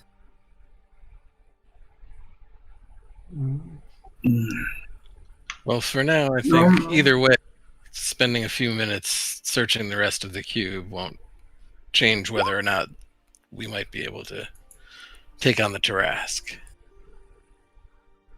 I'm not sure, but it might be something to keep in mind. This sphere might be able to completely incapacitate a Tarrasque from the get-go. And the Monas, I would like you to do one more check because you've succeeded on both this one and on the Sphere of Annihilation. If you speak Primordial, you have advantage. Let me see. I don't believe so. Nope. Does anyone speak Primordial? Kavan does. If you serve as a translator, I will allow you to give advantage. Alright. And the Monas. As you think, now you had investigated these green columns once before. And you managed to get enough of an information about some legend, something a destroyer of worlds. But the problem is that most of this is straight up in Primordial, and you don't know the proper details. But now, adding two things together, there's a Tarrasque, there's a Sphere of Annihilation, you look towards these enchantments, make me an Arcana check with advantage. 25.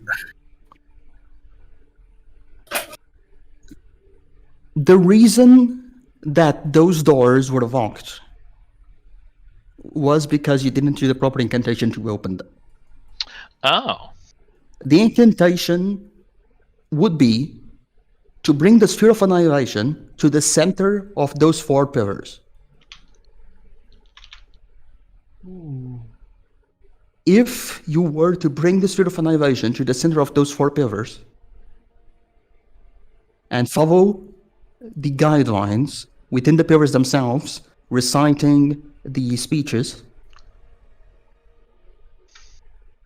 the sphere would start spinning and the bottom of the cube would most likely open up. Well then.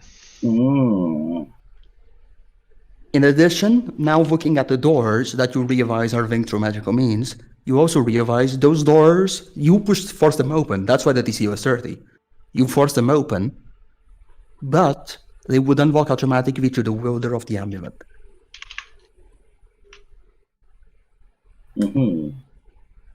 So the door is locked at the moment again? No, it was busted open. No. So Okay, no. it is busted up completely. Okay. I assume you just leaned it back to make us noise. Sure. He just sort of relays this to the party. Seems this place is a way to open the bottom off the cube. Thus releasing the Tarrasque. Thus releasing the Tarrasque, but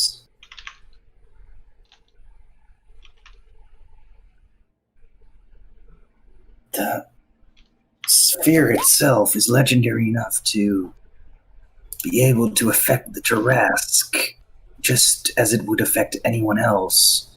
Regular magic wouldn't be able to do so. The sea does not seem to be regular magic as well, so it probably would affect the Tarrasque in the same way.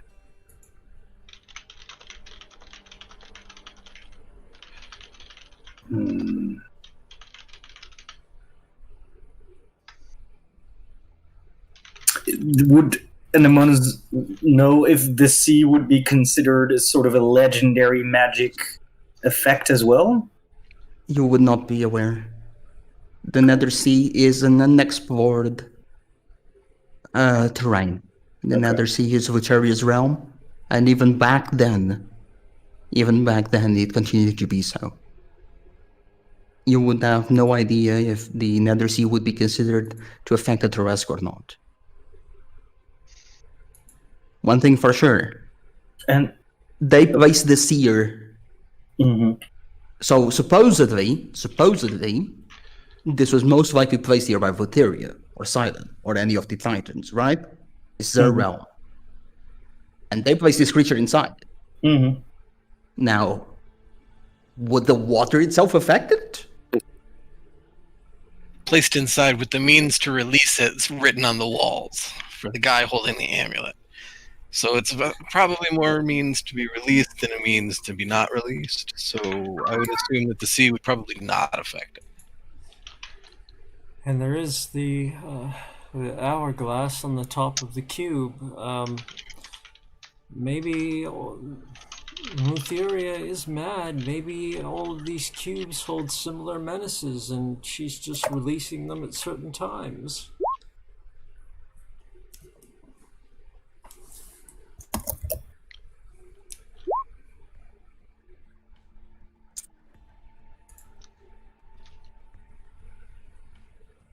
I think we should just see what lies on the other side of the cube. Agreed. It's worth looking before we try anything which might be, well, irreversible.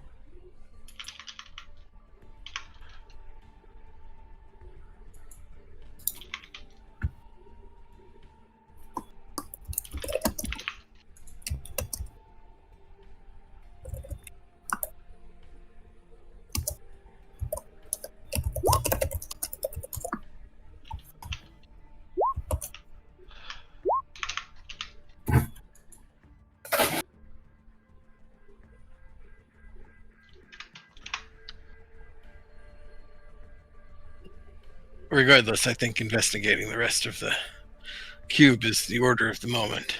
We can always come back and deal with the Tarask and the orb sphere at our leisure if we... Yeah, north it is. You guys begin making your way north, leaving the Tarask for later. That's not something I would have expected to hear. Leave the Tarask for later. The Tarask? Nah, who cares? Yeah. As if you were to not expect such a thing from my sessions at the moment. At this point in time, encapsulated entirely within this cube. Yes. Can I see it? No. No.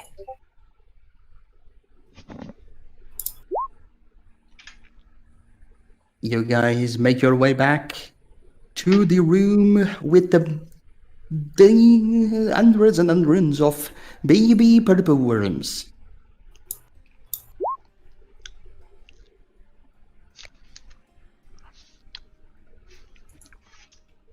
Is that one fucking golem still down there?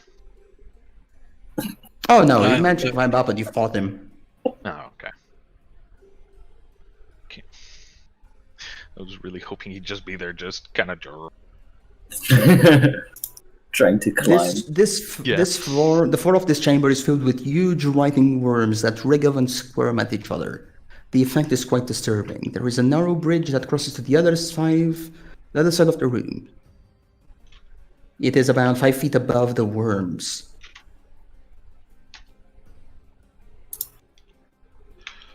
You transverse through the terrain. Easily done. And the bonus is not gonna let it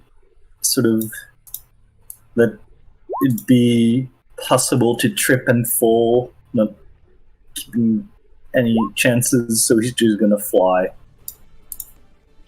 Fly. slowly. Pretty well. You listen in to the next room and it is quiet.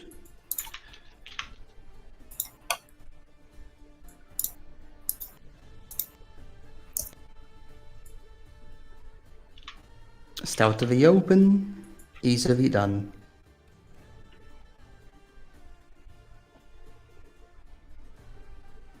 Another corridor and another passage further south. A wall right to your left as you walk into the room. And as you go over to the end of this corridor, you find another passage leading far south. And in this passage to the far south, there is immediately to your left, so technically the token's right, you find another set of double doors.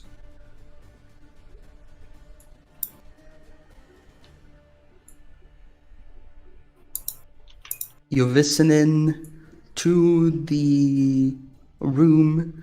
It seems to have a similar noise to the room with the worms. but there is not much noise on the inside, other than the noise of the worms. It sounds to be like it's the babies, but a bit more muffled.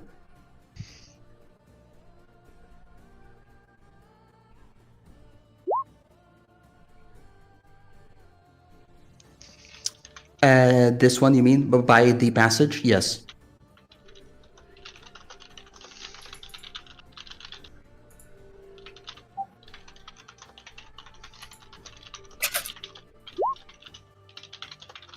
Sneakily open the door, and you come face to face with... Hold on, where's my door? There you go. You come face to face with another one of these annoying golems. It seems to have not activated itself at the moment. You see that on this room, the walls and the floors are covered in a thick mucus slime that seems almost alive. The floor is marked by strange engravings that look like a grid. And on the opposite end of the room are levers on the walls. One lever is shaped like a worm, while the other is orange-shaped. A shapeless humanoid figure stands in the chamber next to the worm-shaped lever.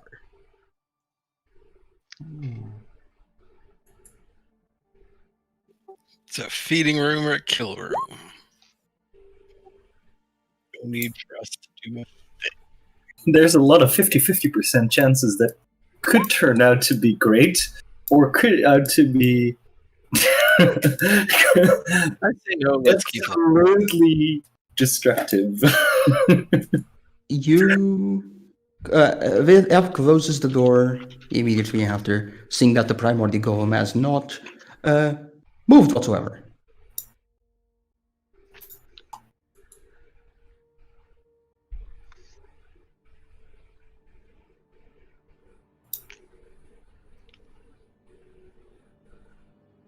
Elf says, "Do we bother?" Well, we don't know what else could be down here. Well, there's more doors up ahead. There is indeed another set of doors up ahead. And then once you arrive to the next set of doors, you see that further into the corridor, there is one more set of doors.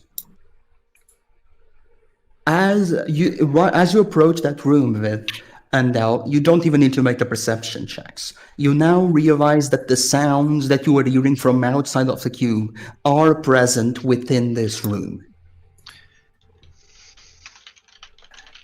Once I mentioned that while we were outside, when you listened in, one of the noises that you had managed to hear through the cube was the sound of two enormous purple worms that seem to not be moving much. This is where they are.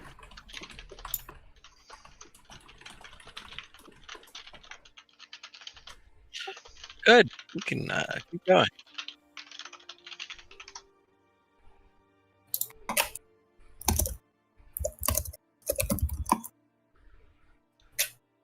Get to the next one.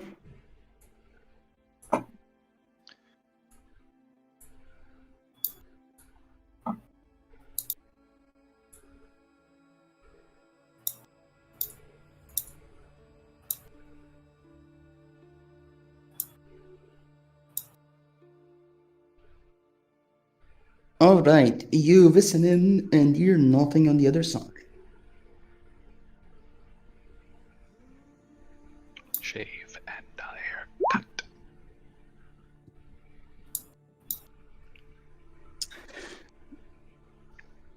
You slowly open the door. This long hall has a strange floor. The floor appears to have dozens of small holes, each with an iron covering. At the far end of the hall, there is a circular metal door with a small lever located beside it.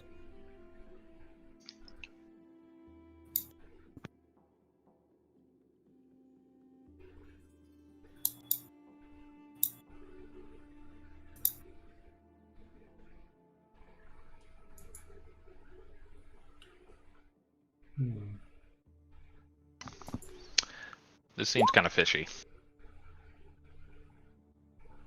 Is the floor discolored like it looks? Yes, indeed. Next to each of the iron grates, there seems to be a vestige of green. It is a similar green to the green that you saw on the spilled glasses.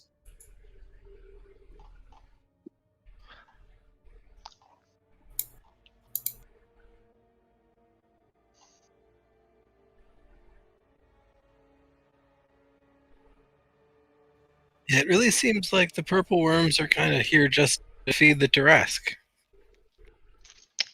Is that a good thing? No. To feed it. To feed it its venom? Is that what it keeps it asleep? Well, that is a thought. Is purple, what's it called? Purple worm venom known to make things sleep? No, not really. Okay. Maybe the purple worms keep it down from like going out.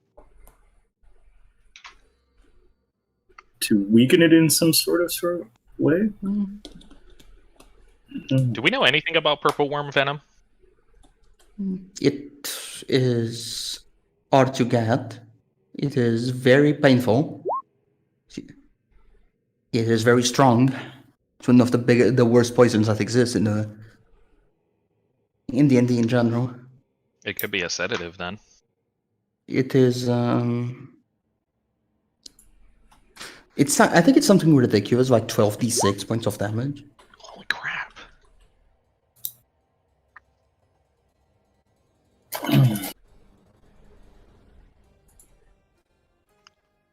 So if the venom is keeping it down, maybe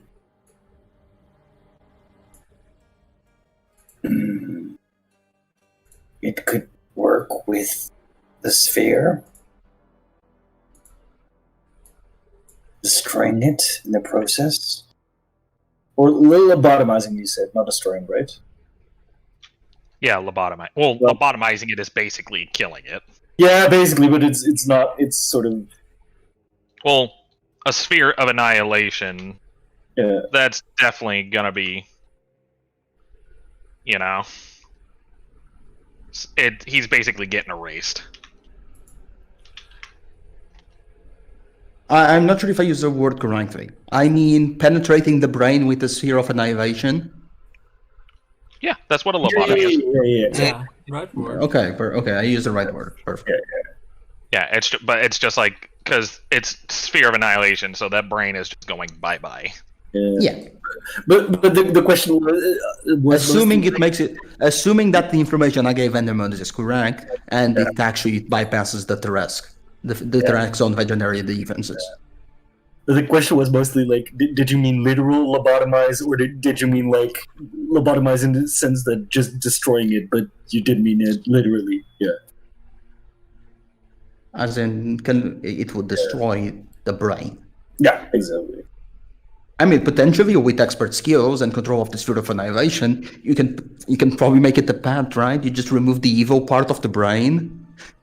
That would be hilarious. And make it a puppy instead. That's how everything's possible in the world of TTRPGs. I mean, I'm kidding. It's not possible. Fuck you. I'm not. Roll at the other sea serpent. You are aware that certain characters of mine might have tried this, but I mean, I don't think anyone has thought, yeah, we can turn the Tarask into a puppy. Oh, I guarantee somebody's thought it. Whether they were even vaguely successful or had a chance at being successful is a separate issue. Look, this isn't even the strongest Tarask in my campaigns, okay? Chill. Calm down. Realistically, Carapac might try it. I mean, he started with an octopus, then a flump. I mean, I can't get over that still. The logical next step is a Tarask, right? Mm-hmm. Yep.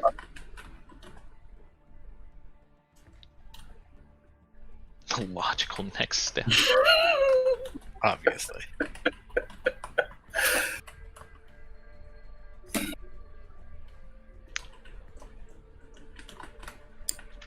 So while you guys are off thinking about all the potential of Terrace poisoning, I'm going to complain about my left eye crying. Ooh, that sucks. It's crying. I'm crying so sad. My left eye is sad. So, if you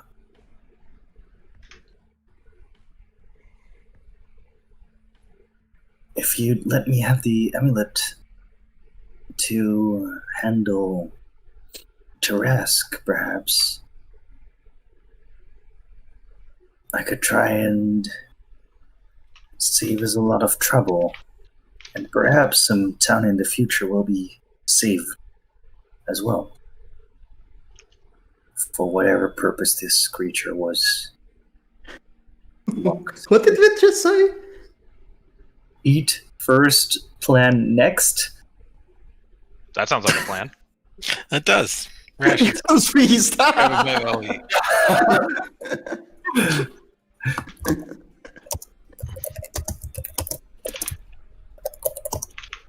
Do you want to do it there, right outside the cave with the, right outside the circular room with the With the Tarask. with the poison vents, or do you want to go chill by the terrace and have a picnic? You said shoes people back out. Oh, you said let's go back to the entrance. I had seen the shoes people back out. I thought it was out of the room so no one would walk in. Kavan is ritually casting detect poison at that room just to get a certain idea about the poison if he can. Can sense the presence, invocation of poisons, poisonous creature and diseases. Well, it is purple worm poison. It deals 12d6 points of poison damage. The stone, that's what you mentioned? It is purple worm poison. They're harvesting it, and well, I think it could bring the likes of Asterios down just in one stab of it. He takes that as a challenge. No, don't. It's not what I No, I'm meant. I think So it would take two. Vith begins pushing everyone back towards the entrance.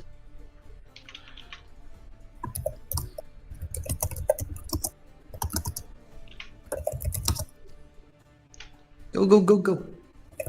Vith begins pushing everyone. Kira begins pushing everyone alongside with Vith. This is not assisting. Just moving things along. Just sounds like a strong type of ale.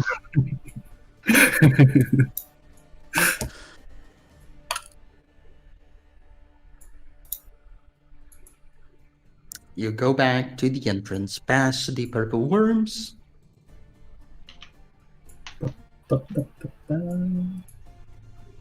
You're back at the staircase. No worm done. This time. Dun dun dun.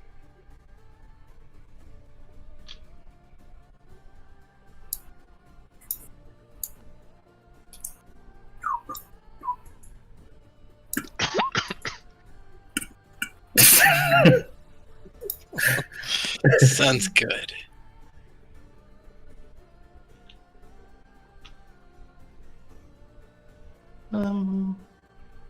Okay, so you summon some magic food. Everyone gets 14 temporary hit. Wait, no, how does it work? I thought that was Hero's Feast. This is Hero's Feast. Yeah, that's what she cast. It's you roll a 2d10 then. Oh, each person? No, the one that cast it. Oh, thank God. 2 to 14 maximum hit points. that many hit points for funsies. Immunity to poison? That's cheating.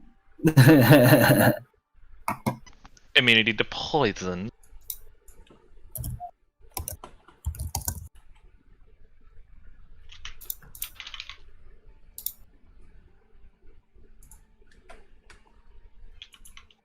So, Well, this is an hour-long thing, right? 24. yeah, it's pretty 1 long. hour Takes to an hour to consume. It takes 1 hour to consume.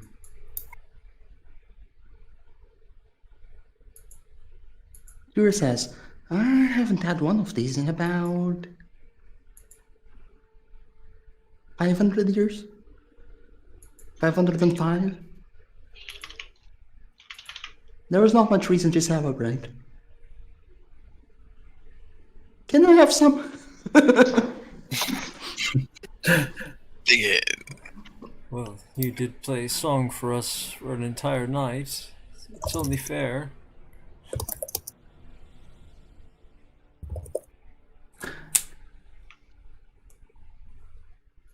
You know, back then we used to eat the feast. I yeah, we eat it. We swear to used to God, eat the feast, but Pyther he always ate for way longer than us. It's supposed to be a feast that lasts 1 hour, but he somehow just kept talking and talking and talking, and it made that 1 hour feast turn to about a 12-hour family gathering.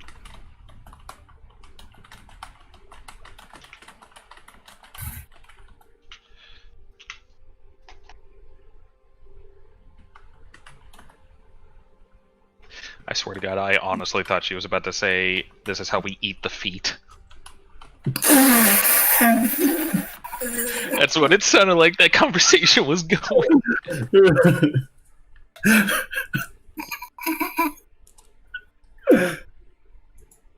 Different cultures. Different. The hour passes by as you guys feast on a hero's feast. You feel very heroic.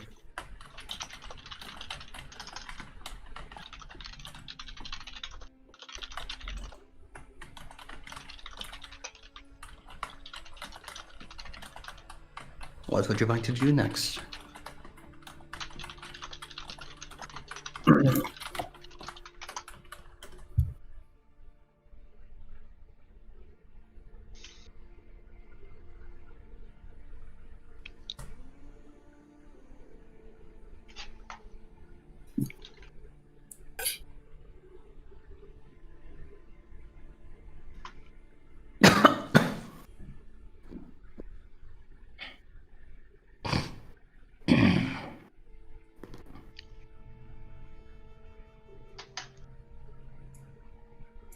Well, I'll try.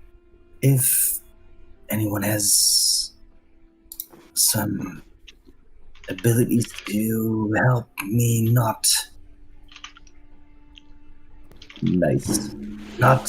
fall for the corruption of the amulet, that would be appreciated.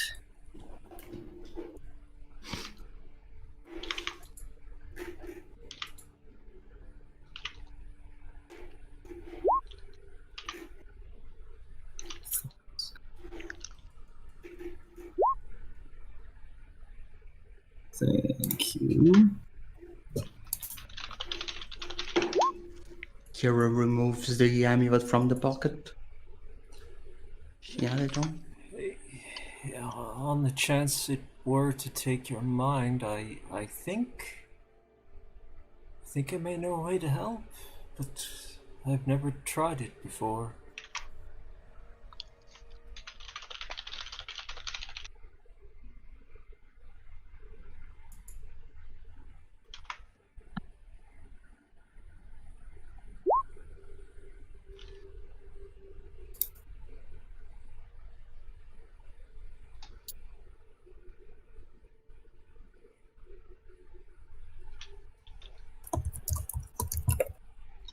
Kira will remember this.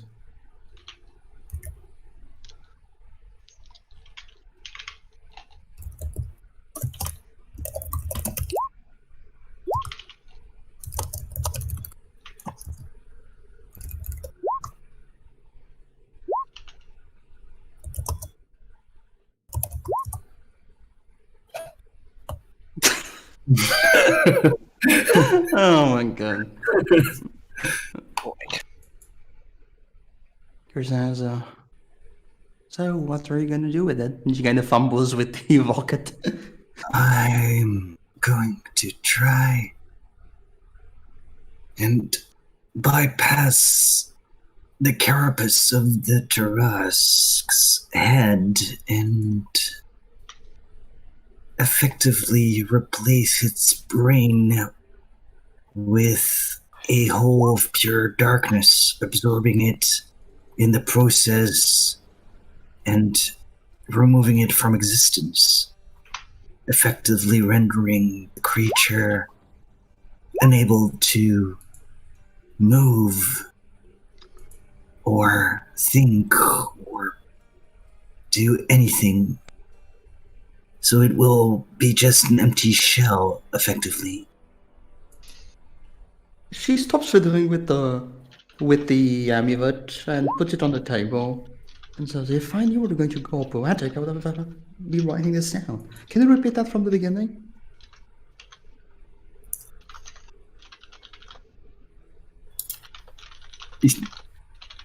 And the moment sort of just, how do you say that? He just sighs. I'm not mad, just disappointed. You know I'm joking, right? Are you really? Of course I'm Can joking.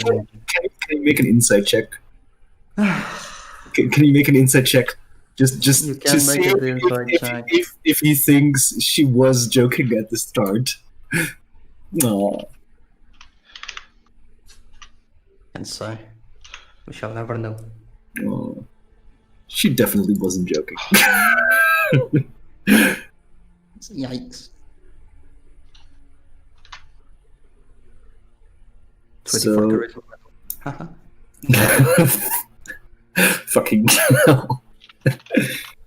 So yeah, he accepts the amulet carefully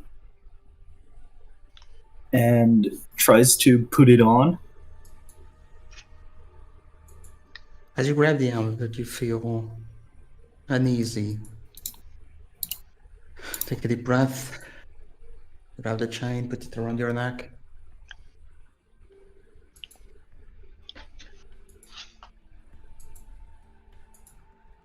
Begin focusing your attunement to it. Do you have enough attunement slots open? Nope. Let me see. So what are you getting rid of, Chief? He's gonna get rid of the crown of the Dragonlords for now. And it's fine. You guys are never taking the dragons to battle, right? Hey Siri. Hey Siri. No.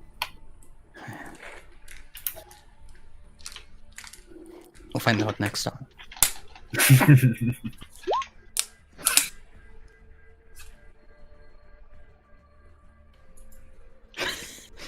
Wow, well.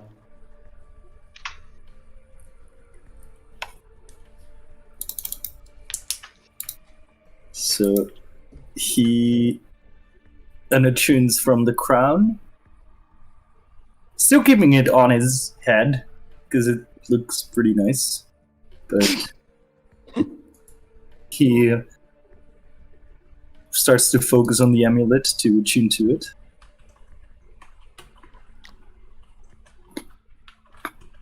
Focus on the amulet. Attune to it. You are very surprised about how it had absolutely no effect on you. It wasn't even a contest of minds. Wasn't anything. You attuned to the amulet.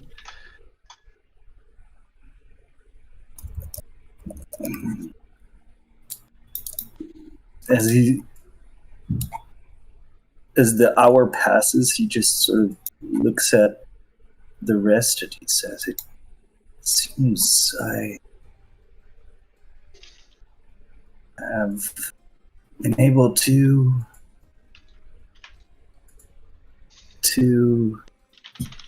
contain the power within the amulet. Unless I've been doing strange things for the past hour, but I think I've kept my mind together.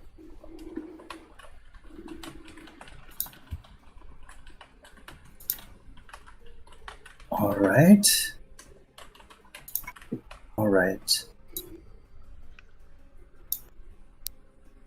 In that case, I'll head over to the other room.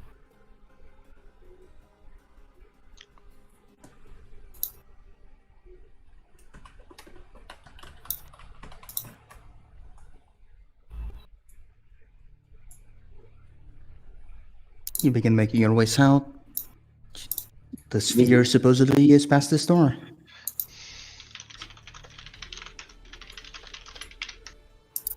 All right. So we already opened this door once, right? So Endemonis just opens this one.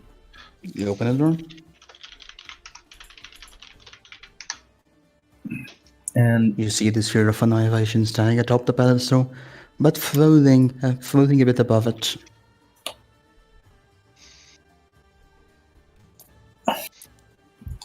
for now, he just wants to see. Like, does it seem like this door here has some sort of lock or anything? Not visible, at least. You can try to go open it manually. Can he just pass like this around the sphere? Easily done. Okay. Easily. I'm not sure if it has an area of effect or something like that. You go over to it. Pull the lock. It doesn't budge. I think I might need some more help here. Unless... I'll just see if this works. And he uses Dispel Magic at 4th level on the door. Okay. In case it is magically... Okay, go ahead and roll for it. Ooh. +5. No, I'm not going to roll for it. I'm going to make it an 18 with 13 + 5. Very well, that is a success.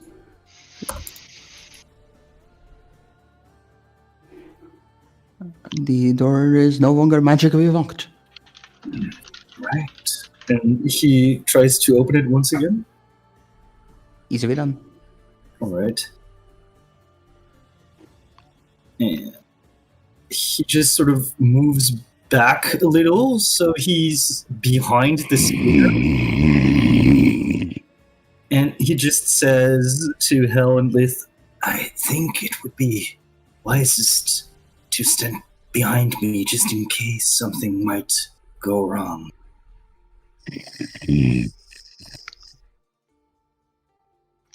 I've never handled this thing before, so I don't want to hurt you. as he starts to concentrate when they leave the room to move the sphere forward into the room with the Tarrasque. Give me a second here. Alright, go ahead and make me an Arcana check. You have double, and you had your Fox proficiency twice. Oh shit! Proficiency twice? Yep. And fox gunning with advantage, so that is this 25 plus, so 30. Good, because the DC was 25.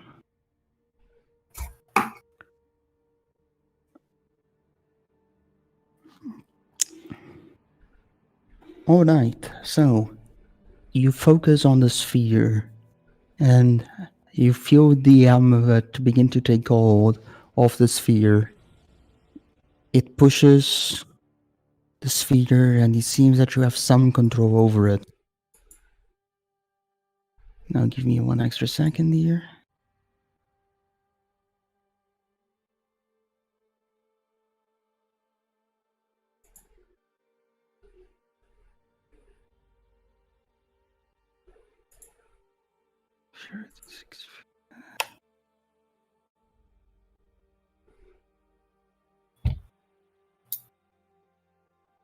Alright, you are now under control of the sphere. You can use an action each of your turns to levitate it 10 feet, plus the number of additional feet equals to 10 times your intelligence modifier. So a total of 60? Yep. Okay. You have a very big brain.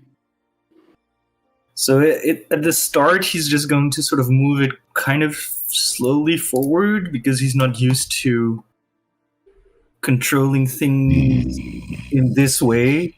Normally, if he moves things with his mind, it's either with mage hand or telekinesis, but now he has to harness the magic through the amulet as sort of a conduit as well. And so he kind of not at ease at first, so he's just moving it kind of slowly forward whilst following it to this room.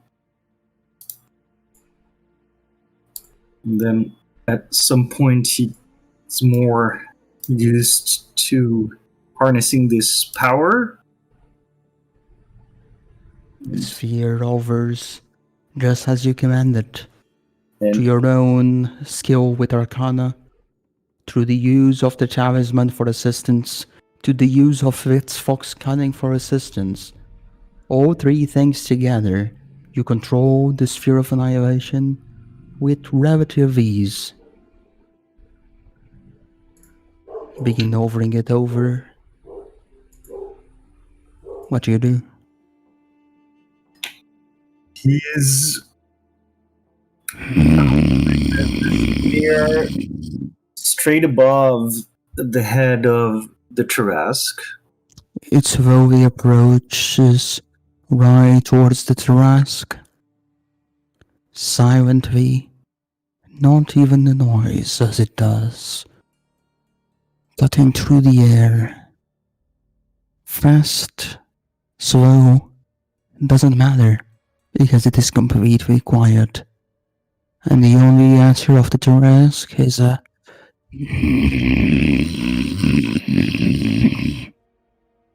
And loud snore. Rhythmic.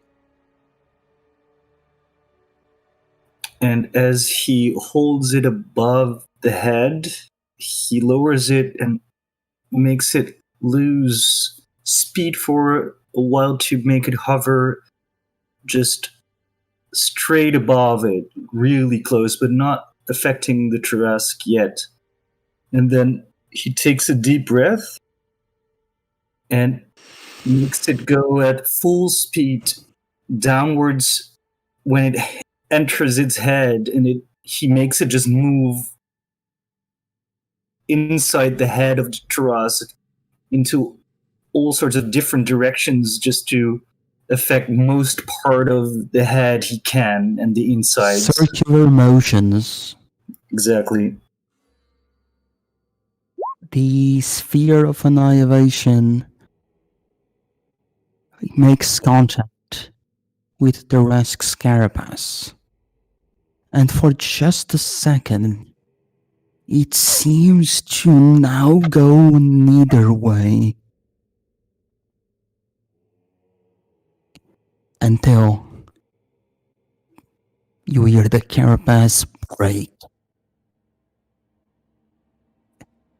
And with immense speed, the hole into the head of the Tarrasque begins growing wider as the Sphere of Annihilation begins gawking in. And as you begin making the rotating motion, the Tarrasque begins screaming wildly. It is deafening. It is nothing like you've seen anything before. But the scream comes to a stop. The Tarrasque dead.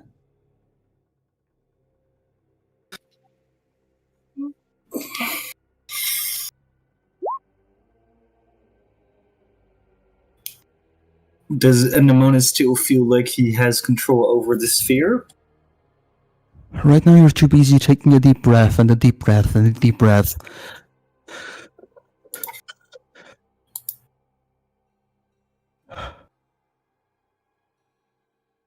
You motion the sphere over.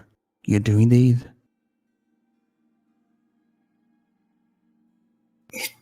Seems to have worked.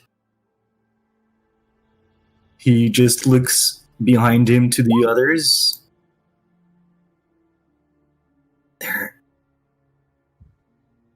And I'm still in control of the sphere, so at least there is nothing to worry, I suppose.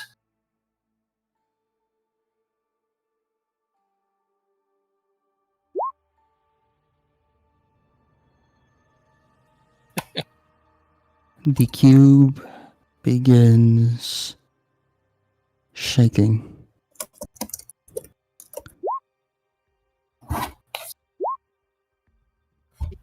Uh-oh.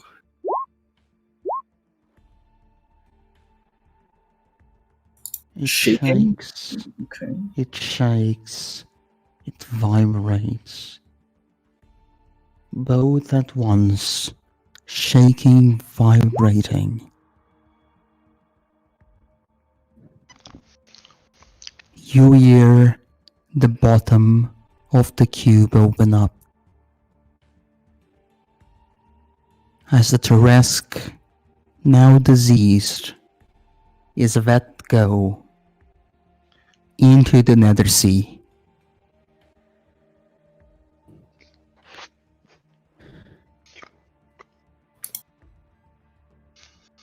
And the Monas is curious enough to just look around the edge to see what would happen. You look over the edge of the gap in the. You look over the edge, down towards where the Teresk was. As the water begins making contact with the Teresk itself, it doesn't seem to affect it in any way. It feels like just straight up delicious water for it. But what happens instead is that the body begins to sink and sink and sink. The cube continues to shake. And in a matter of about 30 seconds, it closes back up.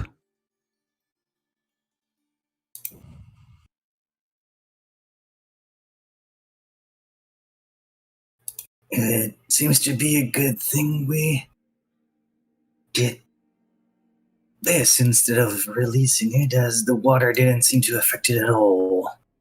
We might have just released it and set it up on freedom.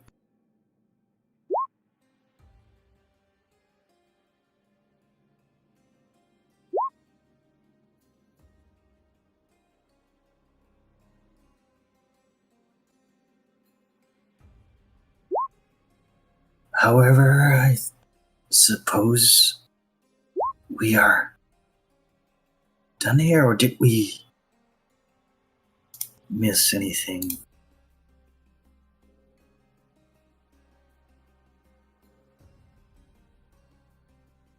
I can't think of anything. You cut away from me there, I'm sure you said.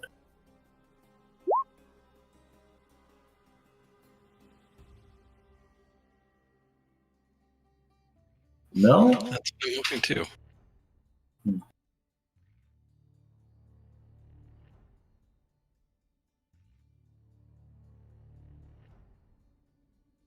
Well, should we head outside, or at least try to?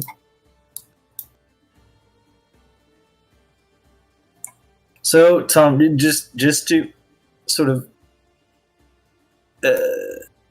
confirm, and the Monas can basically sort of walk along and have the sphere follow him in a way, right? Like he needs to Use an concentrate on it. action. Yeah. Use So he an needs action to move. Basically concentrate a lot to just have it follow. Mm-hmm. Yep. Okay. He will do that and just sort of follow everyone from the back, so he will not accidentally hit people with the spear, just taking like 10 or 15 feet of space between him and the last person in front of him, and then move the sphere close to him whilst he's walking. Very well. Do you guys begin making your way upstairs? Or what is the plan? Not sure if you guys know how to get out.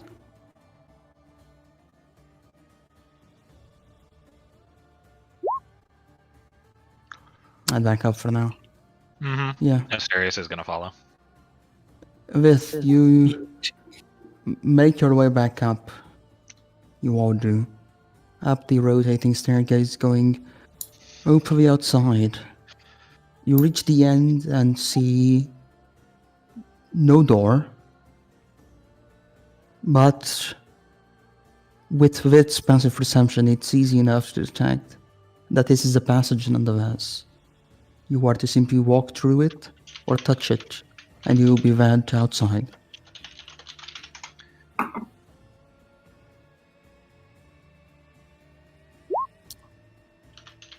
You walk through the wall almost as if nothing was there. You lose focus on your eyes for a second before you find yourself at the top of the cube once again. Everyone follows. Get all on top of the cube itself. And you see that your guest, or the keeper of the realm, has indeed arrived.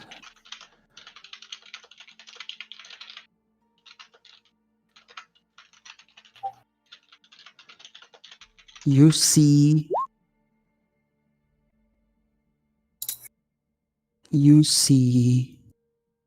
a massive creature, humanoid in shape. Bandages over its head, mouth sewn shut, and a massive chain pulling what seems to be a boat. You only see the upper body of the Titan, yet it is as big as the Teresk itself, if not bigger. Yet it slowly pulls the chain, boat attached, towards you.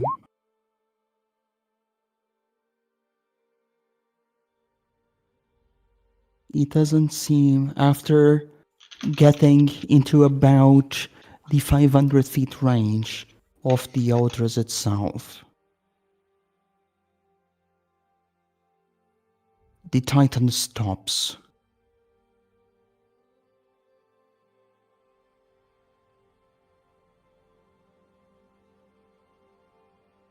You hear the booming voice of Lutheria say, "Come then, guests. Meet me at Hypnos, the throne of dreams." And that's where we're going to end the session. Kabam.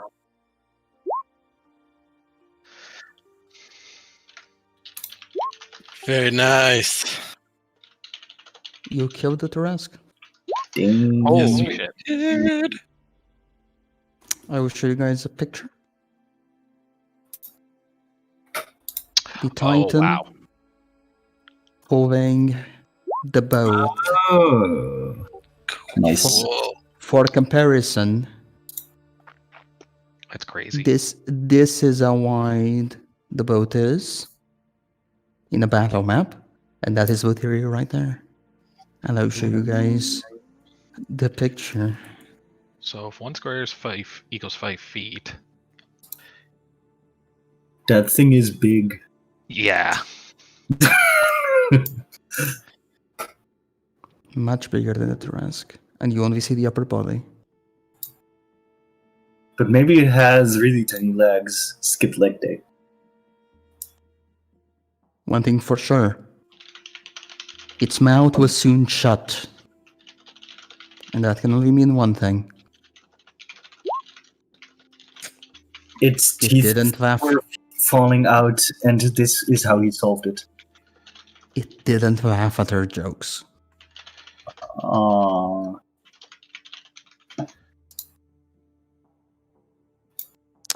Do you level up again? I kill a don't Tarrasque. think so. Don't think so, but you did kill a Tarrasque. Let me see what's intended here. Obviously, this campaign is supposed to be XP, so if it were XP, you would get it. But let's.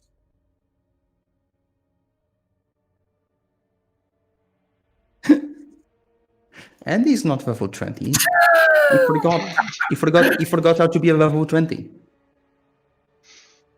Are you saying he was a level 20? Maybe. And oh damn. No, I'm kidding. Aw. Okay, you are not ready to level up yet, I believe. You're already away of schedule. You're already ahead of schedule. We'll see how things go after we fight Lutheria. If you defeat Lutheria, you'll level up. I figured.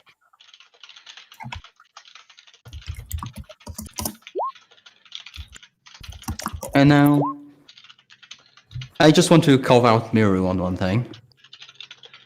Miru, why did you dispel magic the door after I told you that you would then walk for the wearer of the... after I told you to then walk for the wearer of the talisman? I was like, wait, what? Because Double sure. yeah. I mean there's two different doors, and I thought maybe this door opens to where of the talisman, and this door is gonna be trapped or something. No, it's actually just Just a door. it's actually just a door that has the same it's under the DC 30 athletics check or a dispel magic. Yeah. Or simply being attuned to the sphere. But he was At which attuned point to it the was just sphere. But it was funny.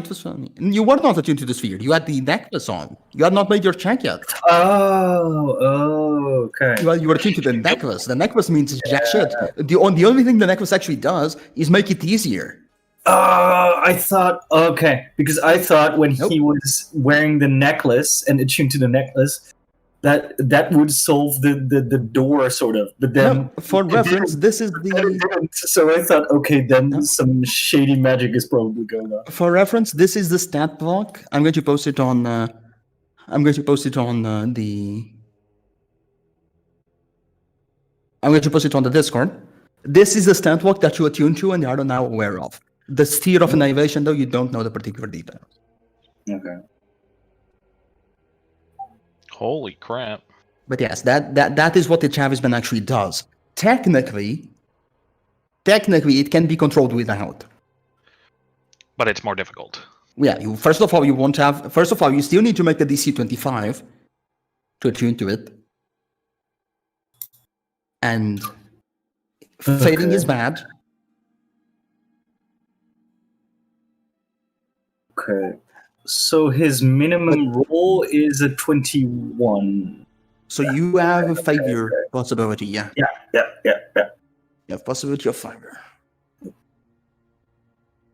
The DC is indeed 25, and if you were to fail, it would go towards you instead. Okay, that. So it is also kind of advised to have some distance between. Would it? Yeah, you're not really char- sure you're not sure how much it would go. You would need an identify spell for the full properties. All you know is that it's like what you learn as you join up with the sphere, right? But it's not. But yeah. I think this is even bigger than legendary because the sphere of annihilation actually says major deer, which is like.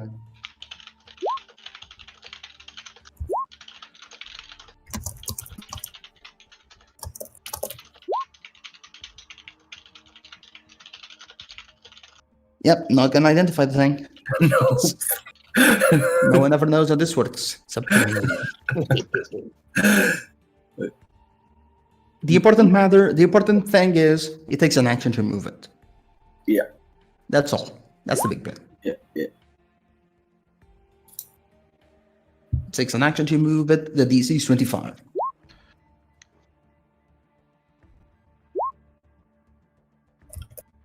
All right. Well, thank you for the very enjoyable session. I will see everybody next week.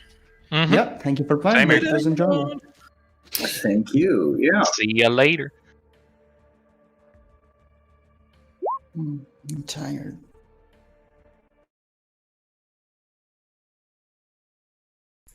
Okay, everybody, that was, session 41 of Odyssey of the Dragonborn with GM Tompson, and it was a lot of fun. I hope you all enjoyed the little moment at the beginning with my character having his awakening, so to speak. We'll leave it at that for now. And of course, after that, well, we had a lot of excitement in the cube. We finally found out what was beyond that room that we didn't want to go in. And we finally managed to use the Sphere of Annihilation, which we've been long looking at, to kill a Tarask. And if you're not familiar with Dungeons and Dragons, well, a Tarask is one of the most feared creatures in Dungeons and Dragons lore. It is a destroyer of worlds. So to have killed one, that's quite something. To have even seen one, that's quite something. And now we have before us at long last Lutheria, a titan, a goddess of dreams and nightmares. And next session, well, confrontation. And I hope you guys look forward to that. I might be doing a special Halloween stream later tonight. Just a little something fun, since I was given a game to review recently very generously by a company, and it fits the mood, well, perfectly. So, well, stay tuned for that. If I do get around to doing that, then, well, I hope you guys enjoy it. It is something pretty new, and until then, thank you, GM Tompson, as always, for supporting this channel's good cause.